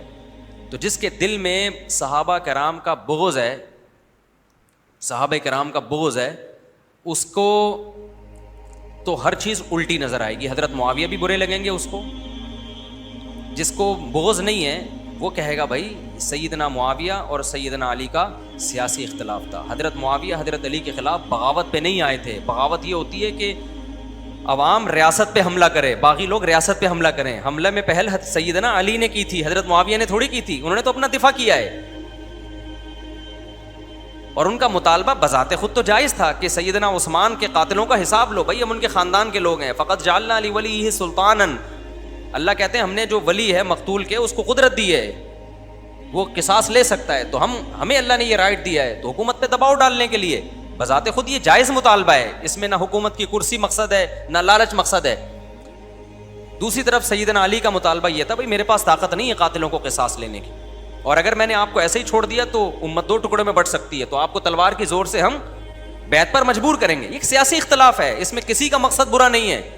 ہم سمجھتے ہیں کہ حضرت علی برحق تھے، لیکن سیدنا معاویہ ان کی غلطی اجتہادی غلطی تھی، سوچ کی غلطی تھی، رائے کی غلطی تھی، وہ غلطی نہیں تھی جس سے انسان فاسق و فاجر ہو جاتا ہے. لیکن اگر آپ الٹا سوچتے ہو تو کسی نے سیدنا علی کو برا بھلا کہنا شروع کر دیا اور کسی نے سیدنا معاویہ کو برا بھلا کہنا شروع کر دیا. اہل سنت والجماعت جو ہمیشہ اعتدال پر رہتے ہیں انہوں نے بڑی اعتدال کی بات کی. بھائی دلائل کی دنیا میں سیدنا علی کا پلڑا بھاری تھا، لیکن سیدنا معاویہ اجتہادی خطا پر تھے. وہ والی خطا نہیں تھی جو گناہ والی خطا ہوتی ہے، جان کر مجرم بنتا ہے. بعض دفعہ انسان ایک رائے قائم کرتا ہے، وہ رائے کیا ہوتی ہے، کبھی صحیح ہوتی ہے کبھی غلط ہوتی ہے. اور یہ جو ہے تقتلہ فئۃ باغیہ کہ باغی جماعت قتل کرے گی، اس کے درجنوں دفعہ جواب دیے جا چکے ہیں. یہ بہت پرانا قصہ ہو گیا یہ جو ہے نا تقتلہ فئۃ باغیہ. باغی کا مطلب کیا ہے؟ باغی کے مطلب میں 20 مطلب نکلتے ہیں. پھر کیا ان کو حضرت معاویہ کی جماعت نے قتل کیا تھا، یہ خوارج نے قتل کیا تھا جو واقعی میں باغی تھے؟ حضرت لوگ فوراً حدیث پیش کر دیتے ہیں نا کہ حضرت عمار بن یاسر کو تو حدیث میں آتا ہے باغی جماعت قتل کرے گی، باغی جماعت قتل کرے گی نا، تو اس کے تو پتہ چلتا ہے حضرت معاویہ باغی تھے. تو پہلی بات یہ کہ ان کو حضرت معاویہ کے لوگوں نے قتل کیا یا ان کی فوج میں جو خوارج تھے انہوں نے قتل کیا؟ اس کا بھی تو پورا امکان ہے کہ خوارج نے قتل کیا ہو. خوارج واقعی باغی تھے، حضرت علی کے باغی تھے، وہ تو تلوار اٹھاتے تھے حضرت علی کے خلاف. تو دوسرا حضرت معاویہ، اس پہ پھر میں جاؤں گا تو وہ ٹاپک ہی چینج ہو جائے گا نا. ہر بات کا اہل سنت نے جواب دیا ہے، کوئی سنے تو، کوئی سننا ہی نہیں چاہتا. سیدنا معاویہ کا بغض اس کے دل میں بیٹھ گیا ہے، اس کے آگے بات کرنا ایسا ہے جیسے بھینس کے آگے بین بجانا. اور ایک بات پہ تو یہ بالکل ہی چپ ہو جاتے ہیں کہ اگر واقعی سیدنا معاویہ حضرت علی کے باغی تھے، سیدنا معاویہ اور یہ بغاوت جان بوجھ کر ان کو پتا تھا میں باغی ہوں پھر بھی لڑ رہے تھے، وہ ان کو پتا تھا میں ناجائز کر رہا ہوں، کرسی کا معاذ اللہ کی لالچ ہے مجھے، پھر بھی کر رہے تھے وہ، تو کیا وہ عادل ہو سکتے ہیں؟ بولو، عدل والے ہو سکتے ہیں کیا؟ پھر فاسق نہیں کہلائیں گے وہ؟ اور تمام محدثین کا اتفاق ہے کہ فاسق کی حدیث قابل قبول نہیں. جو کھلے عام فسق کے مرتکب ہوتے ہیں نا، عقیدے کی خرابی کو محدثین نے برداشت کیا ہے، فسق کو محدثین نے برداشت نہیں کیا. آپ کو پتہ ہے بخاری مسلم کے راویوں میں بدعتی راوی موجود ہیں، بدعتی راوی موجود ہیں، کیونکہ وہ نظریے کی خرابی تھی، عمل کی نہیں. کس کی؟ نظریے کی. لیکن جو عملی خرابی ہے نا، اس کی روایت کو محدثین نے صحیح قرار نہیں دیا. نظریے کی خرابی تو کانسیپٹ کلیئر نہ ہونے سے ہو جاتی ہے نا. انہوں نے کہا اس کا سچ اور جھوٹ سے کوئی تعلق تھوڑی ہے، نظریہ ہی بندے کا ٹھیک نہیں. جیسے ایک غیر مسلم ہے، نظریہ ٹھیک نہیں ہے نا اس کا، لیکن عین ممکن ہے کہ وہ کیریکٹر کا ٹھیک ہو، سچ بولتا ہو، ہے یا نہیں؟ اگرچہ حدیث میں غیر مسلم کی روایت نہیں لی گئی ہے، اس میں معیار اور اونچا رکھا گیا ہے، لیکن ایک جنرلی میں ایک بات کر رہا ہوں کہ ایک آدمی کے کانسیپٹ ٹھیک نہیں ہوتے مگر وہ کیریکٹر کا صحیح ہوتا ہے، جھوٹ نہیں بولتا. تو ایسے محدثین نے حدیث کے راویوں میں ایسے راویوں کو لیا جو بدعتی تھے لیکن ان کے کیریکٹر پہ انگلی نہیں اٹھی، دو نمبر نہیں تھے وہ. تو ایسی حدیثیں ہیں، اور بخاری میں بھی ہیں، مسلم میں بھی ہیں، لیکن ایسی کوئی حدیث محدثین نے نہیں لی، اس کو صحیح نہیں قرار دیا. لی تو ہے مگر پھر صحیح قرار نہیں دیا، جس کے راوی کیریکٹر لیس ہوں. سمجھ رہے ہو؟ تو اب مجھے ایک بات بتاؤ، حضرت معاویہ اگر معاذ اللہ حضرت علی کے خلاف کرسی کی لالچ میں سب کچھ کر رہے تھے، نبی کی حدیثوں کو بھی جیسے لوگ الزام لگاتے ہیں پسے پش ڈال دیا تھا، تو پھر وہ کیریکٹر والے ہوئے یا کیریکٹر لیس ہوئے معاذ اللہ؟ کیونکہ داماد رسول کے خلاف لڑنا اور اتنی بڑی قوم کو لے کے لڑوانا، اس سے بڑا جرم کیا ہو سکتا ہے؟ تو پھر امام بخاری کے لیے حضرت معاویہ سے حدیث لینا جائز ہوگا؟ تو کیوں لیا امام بخاری نے حضرت معاویہ کی حدیثوں کو نقل کیوں کیا ہے؟ یہ الزام کس پہ لگتا ہے؟ سیدنا حضرت امام بخاری پہ لگتا ہے کہ نہیں لگتا؟ امام مسلم نے کیوں لی حضرت معاویہ سے؟ امام نسائی نے کیوں لی؟ صحاح ستہ کے مؤلفین نے، تمام محدثین حضرت معاویہ کی حدیث کو کوئی بھی ریجیکٹ نہیں کرتا کہ کیونکہ سیدنا معاویہ آ رہے ہیں تو معاذ اللہ یہ چونکہ فاسق تھے لہذا ان کی حدیث ضعیف ہے، ہم نہیں لیتے. کسی محدث نے بھی ایسا نہیں کیا. تو آپ کبھی علماء دیوبند کو برا کہتے ہو، کبھی بریلویوں کو، کبھی اہل حدیثوں کو کہ یہ ماموں کے پیچھے پڑے رہتے ہیں معاویہ معاذ اللہ. تو آپ امام بخاری کو برا کیوں نہیں کہتے بھائی؟ کہ آپ ایک ایسے شخص سے حدیث لے رہے ہو اور رضی اللہ عنہ بھی لکھ رہے ہو اس کے نام کے آگے عزت دے کے، جو معاذ اللہ فاسق تھے. تو یا تو فاسق نہیں تھے، آپ گڑبڑ کر رہے ہو، دلائل کے تانے بانے غلط ملا رہے ہو، یا اگر فاسق تھے تو میں کہتا ہوں پھر صرف وہ فاسق نہیں تھے، معاذ اللہ نقل کفر یہ سارے محدثین فاسق تھے جنہوں نے معاذ اللہ اتنے بڑے فاسق کی حدیثوں کو بخاری میں مسلم میں جگہ دی اور رضی اللہ عنہ بھی لگا رہے ہیں اور بڑے احترام سے ان کا نام بھی لے رہے ہیں. سمجھتے ہو کہ نہیں سمجھتے ہو؟ بات کہاں سے کہاں چلی گئی. تو آپ جب اینک ہی غلط لگا لی ہو نا آپ نے، جیسے ساس کو بہو کا ہر اچھا کام بھی الٹا ہی نظر آتا ہے اور بہو کو ساس کا ہر اچھا کام کیا نظر آئے گا؟ الٹا. مجھ سے کسی خاتون نے پوچھا میری نند میں یہ کچھ ہے، میں نے کہا چونکہ آپ کی نند ہے لہذا یہ کچھ اس کے اندر ہوگا کیونکہ نند ہے وہ. یہی کچھ اگر بہن میں ہوتا تو وہ کچھ بھی. میں اکثر واقعہ سناتا ہوں نا کہ بہو سے کسی نے کسی خاتون سے پوچھا کہ تمہیں بہو کیسی ملی؟ اس نے کہا میری بہو ایک نمبر کی نالائق، کم بخت 12 بجے سو کے اٹھتی ہے اور میرا بیٹا جورو کا غلام بنا ہوا ہے. کہا اچھا یہ بتائیں آنٹی آپ کو داماد کیسا ملا؟ ماشاء اللہ اتنا پیارا داماد ہے، میری بیٹی 12 بجے سو کے اٹھتی ہے، کچھ بھی نہیں کہتا اسے. تو یہ ہے تو ایک مثال، لیکن جب آپ اس کو آگے لے کے جاتے ہیں نا تو صحابہ کے ساتھ بھی یہی ہو رہا ہے بھائی، ائمہ مجتہدین کے ساتھ بھی یہی ہو رہا ہے. بعض لوگوں کو امام حنیفہ سے بغض ہو گیا ہے. ایک یہاں بیٹھے ہوئے تھے کہنے امام حنیفہ کو تو 17 حدیثیں آتی تھیں خالی. میں نے کہا بس کر دے یار. اہل سنت والجماعت کے جو سب سے بڑے امام ہیں ان کو امام اعظم بھی اس لیے کہا جاتا ہے کہ جتنا اس امت میں مسائل میں قرآن و حدیث کی ریسرچ میں ابو حنیفہ کو فالو کیا گیا ہے اتنا تینوں کو مل کے فالو نہیں کیا گیا، تینوں اماموں کو، اور ان کو 17 حدیثیں آتی ہیں. کچھ سینس ہے؟ یہ میں پڑھے لکھے لوگوں کی بات کر رہا ہوں، اتنی بڑی داڑھی ایک صاحب یہیں بیٹھ کے کہہ رہے ہیں 17 تو حدیثیں آتی تھی ان کو. میں نے کہا بس کر دو، کچھ اور کہہ دو، کوئی اور الزام لگا دو. تو یہ ہے جب آپ نے اینک ہی غلط لگا لی ہے نا، بعض دفعہ بغض کی اینک لگتی ہے، بعض دفعہ عقیدت کی اینک لگ جاتی ہے. جب عقیدت کی اینک لگتی ہے تو ہر الٹی بھی سیدھی نظر آنا یہ بھی غلط ہے. لیکن جب تک آپ کے پاس پراپر نالج نہ ہو آپ رائے قائم نہیں کریں. تو اسی طرح میرے بھائی دینی مسائل کس سے پوچھے جائیں گے؟ علماء سے. میں جلدی سے بات کو سمیٹ کے ختم کروں تو قرآن ان ٹاپکس کو بہت زیادہ اٹھاتا ہے، بہت زیادہ اٹھاتا ہے، اس لیے کہ وہ صرف غیر مسلموں کا مسئلہ نہیں ہے، وہ میرے اور آپ کا بھی مسئلہ ہے. ہم کہتے ہیں کہ اللہ ہے، عملی زندگی میں ہم اللہ کو نہیں مانتے. ہم کہتے ہیں کہ ایک اللہ ہے لیکن ذرا سا کوئی عامل ہمیں کسی اور چیز پہ ڈال دے نا تو ہم اس پہ لگ جاتے ہیں. زبان سے ہم کہتے ہیں آخرت کو مانتے ہیں، عمل سے لگتا ہے آخرت کو نہیں مانتے. تو دنیا کی اتنی ٹینشن لے رہا ہے، اس کا مطلب کیا ہے کہ وہ دنیا کو مسافر خانہ سمجھ ہی نہیں رہا. وہ سمجھ رہا ہے مرنے کے بعد میں زندگی کیا ہو جائے گی. مجھے ایک بات بتاؤ، ابو طلحہ انصاری رضی اللہ تعالیٰ عنہ کو نبی نے بتایا کہ لن تنالوا البر حتی تنفقوا مما تحبون. قرآن میں یہ آیت نازل ہوئی ہے، نیکی کی حقیقت کو اس وقت تک نہیں پہنچ سکتے جب تک محبوب چیز صدقہ نہ کرو. وہ لوگ سمجھتے تھے کہ جنت برحق ہے، ہم اللہ کو کچھ دیں گے تو اللہ آخرت میں بڑھا چڑھا کے دے گا. حضرت ابو طلحہ یہ آیت نازل ہونے کے بعد آئے، عرض کیا یا رسول اللہ، اللہ نے یہ فرمایا میرا پورا باغ صدقہ. یار کہ کسی میں جگر ہے آج.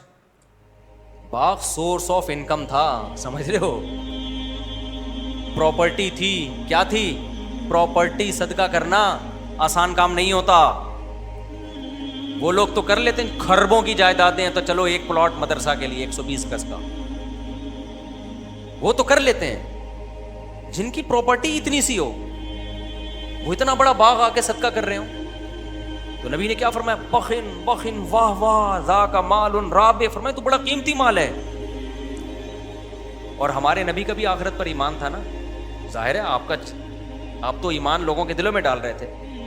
ہمارے نبی نے بھی ان کو حکم کیا دیا اپنے چچا زاد بھائیوں کو دے دو. آپ مجھے ایک بات بتاؤ، کوئی بندہ میرا مرید ہو، ابو طلحہ انصاری نبی کے لیے میدان میں گردن کٹانے کے لیے تیار تھے یا نہیں تھے؟ تو جو گردن کٹانے کے لیے تیار ہو وہ پیر و مرشد کو ہدیہ دینے پہ راضی نہیں ہوگا؟ یار مجھے ایک بات بتاؤ، میرا ایک مرید ہے، مجھے پتا ہے میں اس کو بولوں یہ رات ہے دن نہیں ہے، وہ مان لے گا، اتنی عقیدت ہے اس کے دل میں۔ میں اس کو بولوں یہ دن ہے رات نہیں ہے، یہ مان لے گا۔ میں اس کو بولوں جا وہاں گردن کٹا کے آ جائے، یہ کٹا دے گا۔ اس کو مجھ پر اتنا یقین ہے۔ آپ بتاؤ میں اگر اسے اپنے لیے کیش کرانا چاہوں کتنی آسانی سے ہوگا کہ نہیں ہوگا؟ وہ ڈالر کی بریف کیس بھر کے لایا میرے پاس۔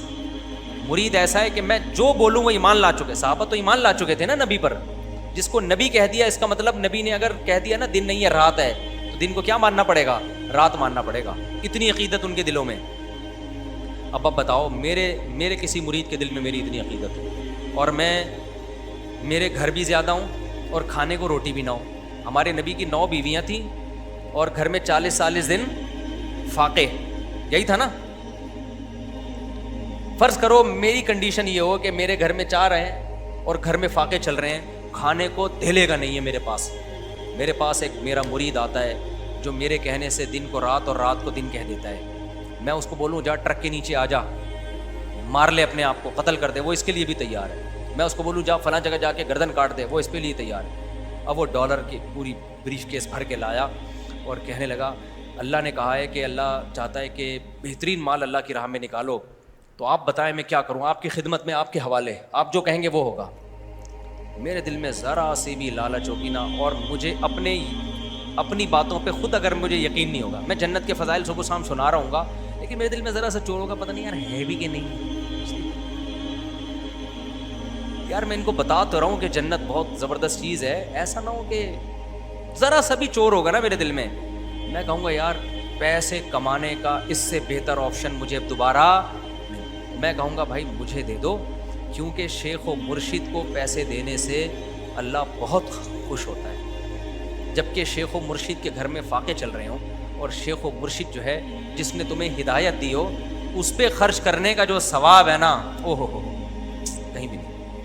اور مجھے یقین ہے پوری بریف کیس پکڑا کے چلا جائے گا، پوچھے گا بھی نہیں۔ لیکن اگر ایسے موقع پہ میں اسے کہہ رہا ہوں، میرے دل میں آتا ہے کہ یار جتنا اس کے لیے جنت میں جانا ضروری ہے اتنا ہی میرے لیے بھی، مجھے اللہ نے اس کا رہبر بنا کے بھیجا ہے، اور قرآن بار بار رشتہ داری جوڑنے کا حکم دیتا ہے، تو آج بہترین موقع ہے کہ اس کو میں رشتہ داری جوڑنا سکھا دوں۔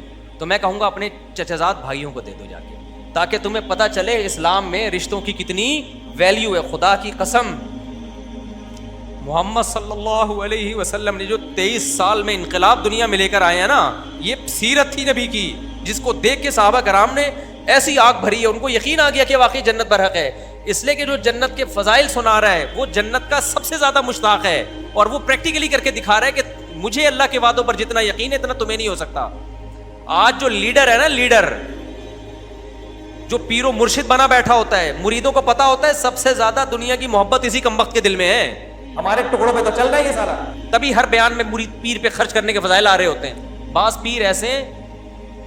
تو ایسے پیر ہے، میں نے کسی مرید کو بھیج دیا ان بزرگ سے جا کے بیعت ہو جاؤں، وہ 2 نمبر پیر، مجھے کیا پتا تھا، میں سمجھتا بھائی ماشاءاللہ بڑے نیک، وہ کہتے ہیں یار یہ تو اپنے پہ خرچ کرنے کے فضائل سنا رہے ہوتے ہیں۔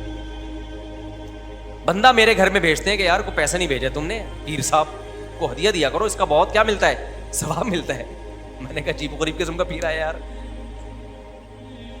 کیا ظرف تھا سید الانبیاء کا بھائی، اتنا بہترین موقع ہے، پورا باغ لے کر آیا، آپ کہتے تھے نا مجھے دے دو، فرمایا اپنے چچازاد بھائیوں کو دے دو۔ یہ چیزیں صحابہ اپنی، خدا کی قسم یہ ہے ہماری پیغمبر کی سیرت کا اصل پہلو، یہ اصل پہلو ہے، یہ ہے آپ کی نبوت کے اصل دلائل، آپ کی بے داغ سیرت، یہ ہے بے داغ سیرت۔ لیڈر جب خود قربانیاں دیتا ہے نا تو پھر قوم بھی قربانیاں دینے کے لیے تیار ہوتی ہے۔ قوم دیکھ لیتی ہے کہ لیڈر جب اپنا مسئلہ ہوتا ہے تو مسئلے ہی چینج ہو جاتے ہیں، دوسرے کا مسئلہ ہو تو الگ ہی حساب کتاب ہوتا ہے، تو پھر کون کو، آج کل کے لیڈروں میں یہی تو ہے، آج کل کے جو ہمارے جو جس قسم کے ڈیزائن والے لیڈر چل رہے ہیں ان میں کیا ہے، قربانی نہیں ہے بھائی، قربانی نہیں ہے۔ تو کیسا نبی صلی اللہ علیہ وسلم کا آخرت پر ایمان، غزوہ احد میں جب صحابہ کے قدم اکھڑے ہیں، کیسا حملہ ہوا ہوگا نا کہ صحابہ کے قدم اکھڑ گئے، لیڈر کے قدم نہیں اکھڑے، اور آپ کے دانتوں پہ پتھر آ کے لگ رہے ہیں، دانت مبارک آپ کے ٹوٹ گئے. صحابہ یہ دیکھ رہے تھے کہ بھائی جو یہ جنت کی باتیں کر رہے ہیں نا, اگر ان کا مقصد دنیا ہوتا, معاذ اللہ جھوٹ بولا ہوتا انہوں نے, تو آج یہ میدان میں اکیلے نہ ڈٹتے, کیونکہ دنیا کے لیے یہ سب کچھ کر رہے ہیں نا. تو پھر دنیا ہی جب جا رہی ہے بھائی, قتل ہی ہو رہے ہیں, تو پھر کیا فائدہ.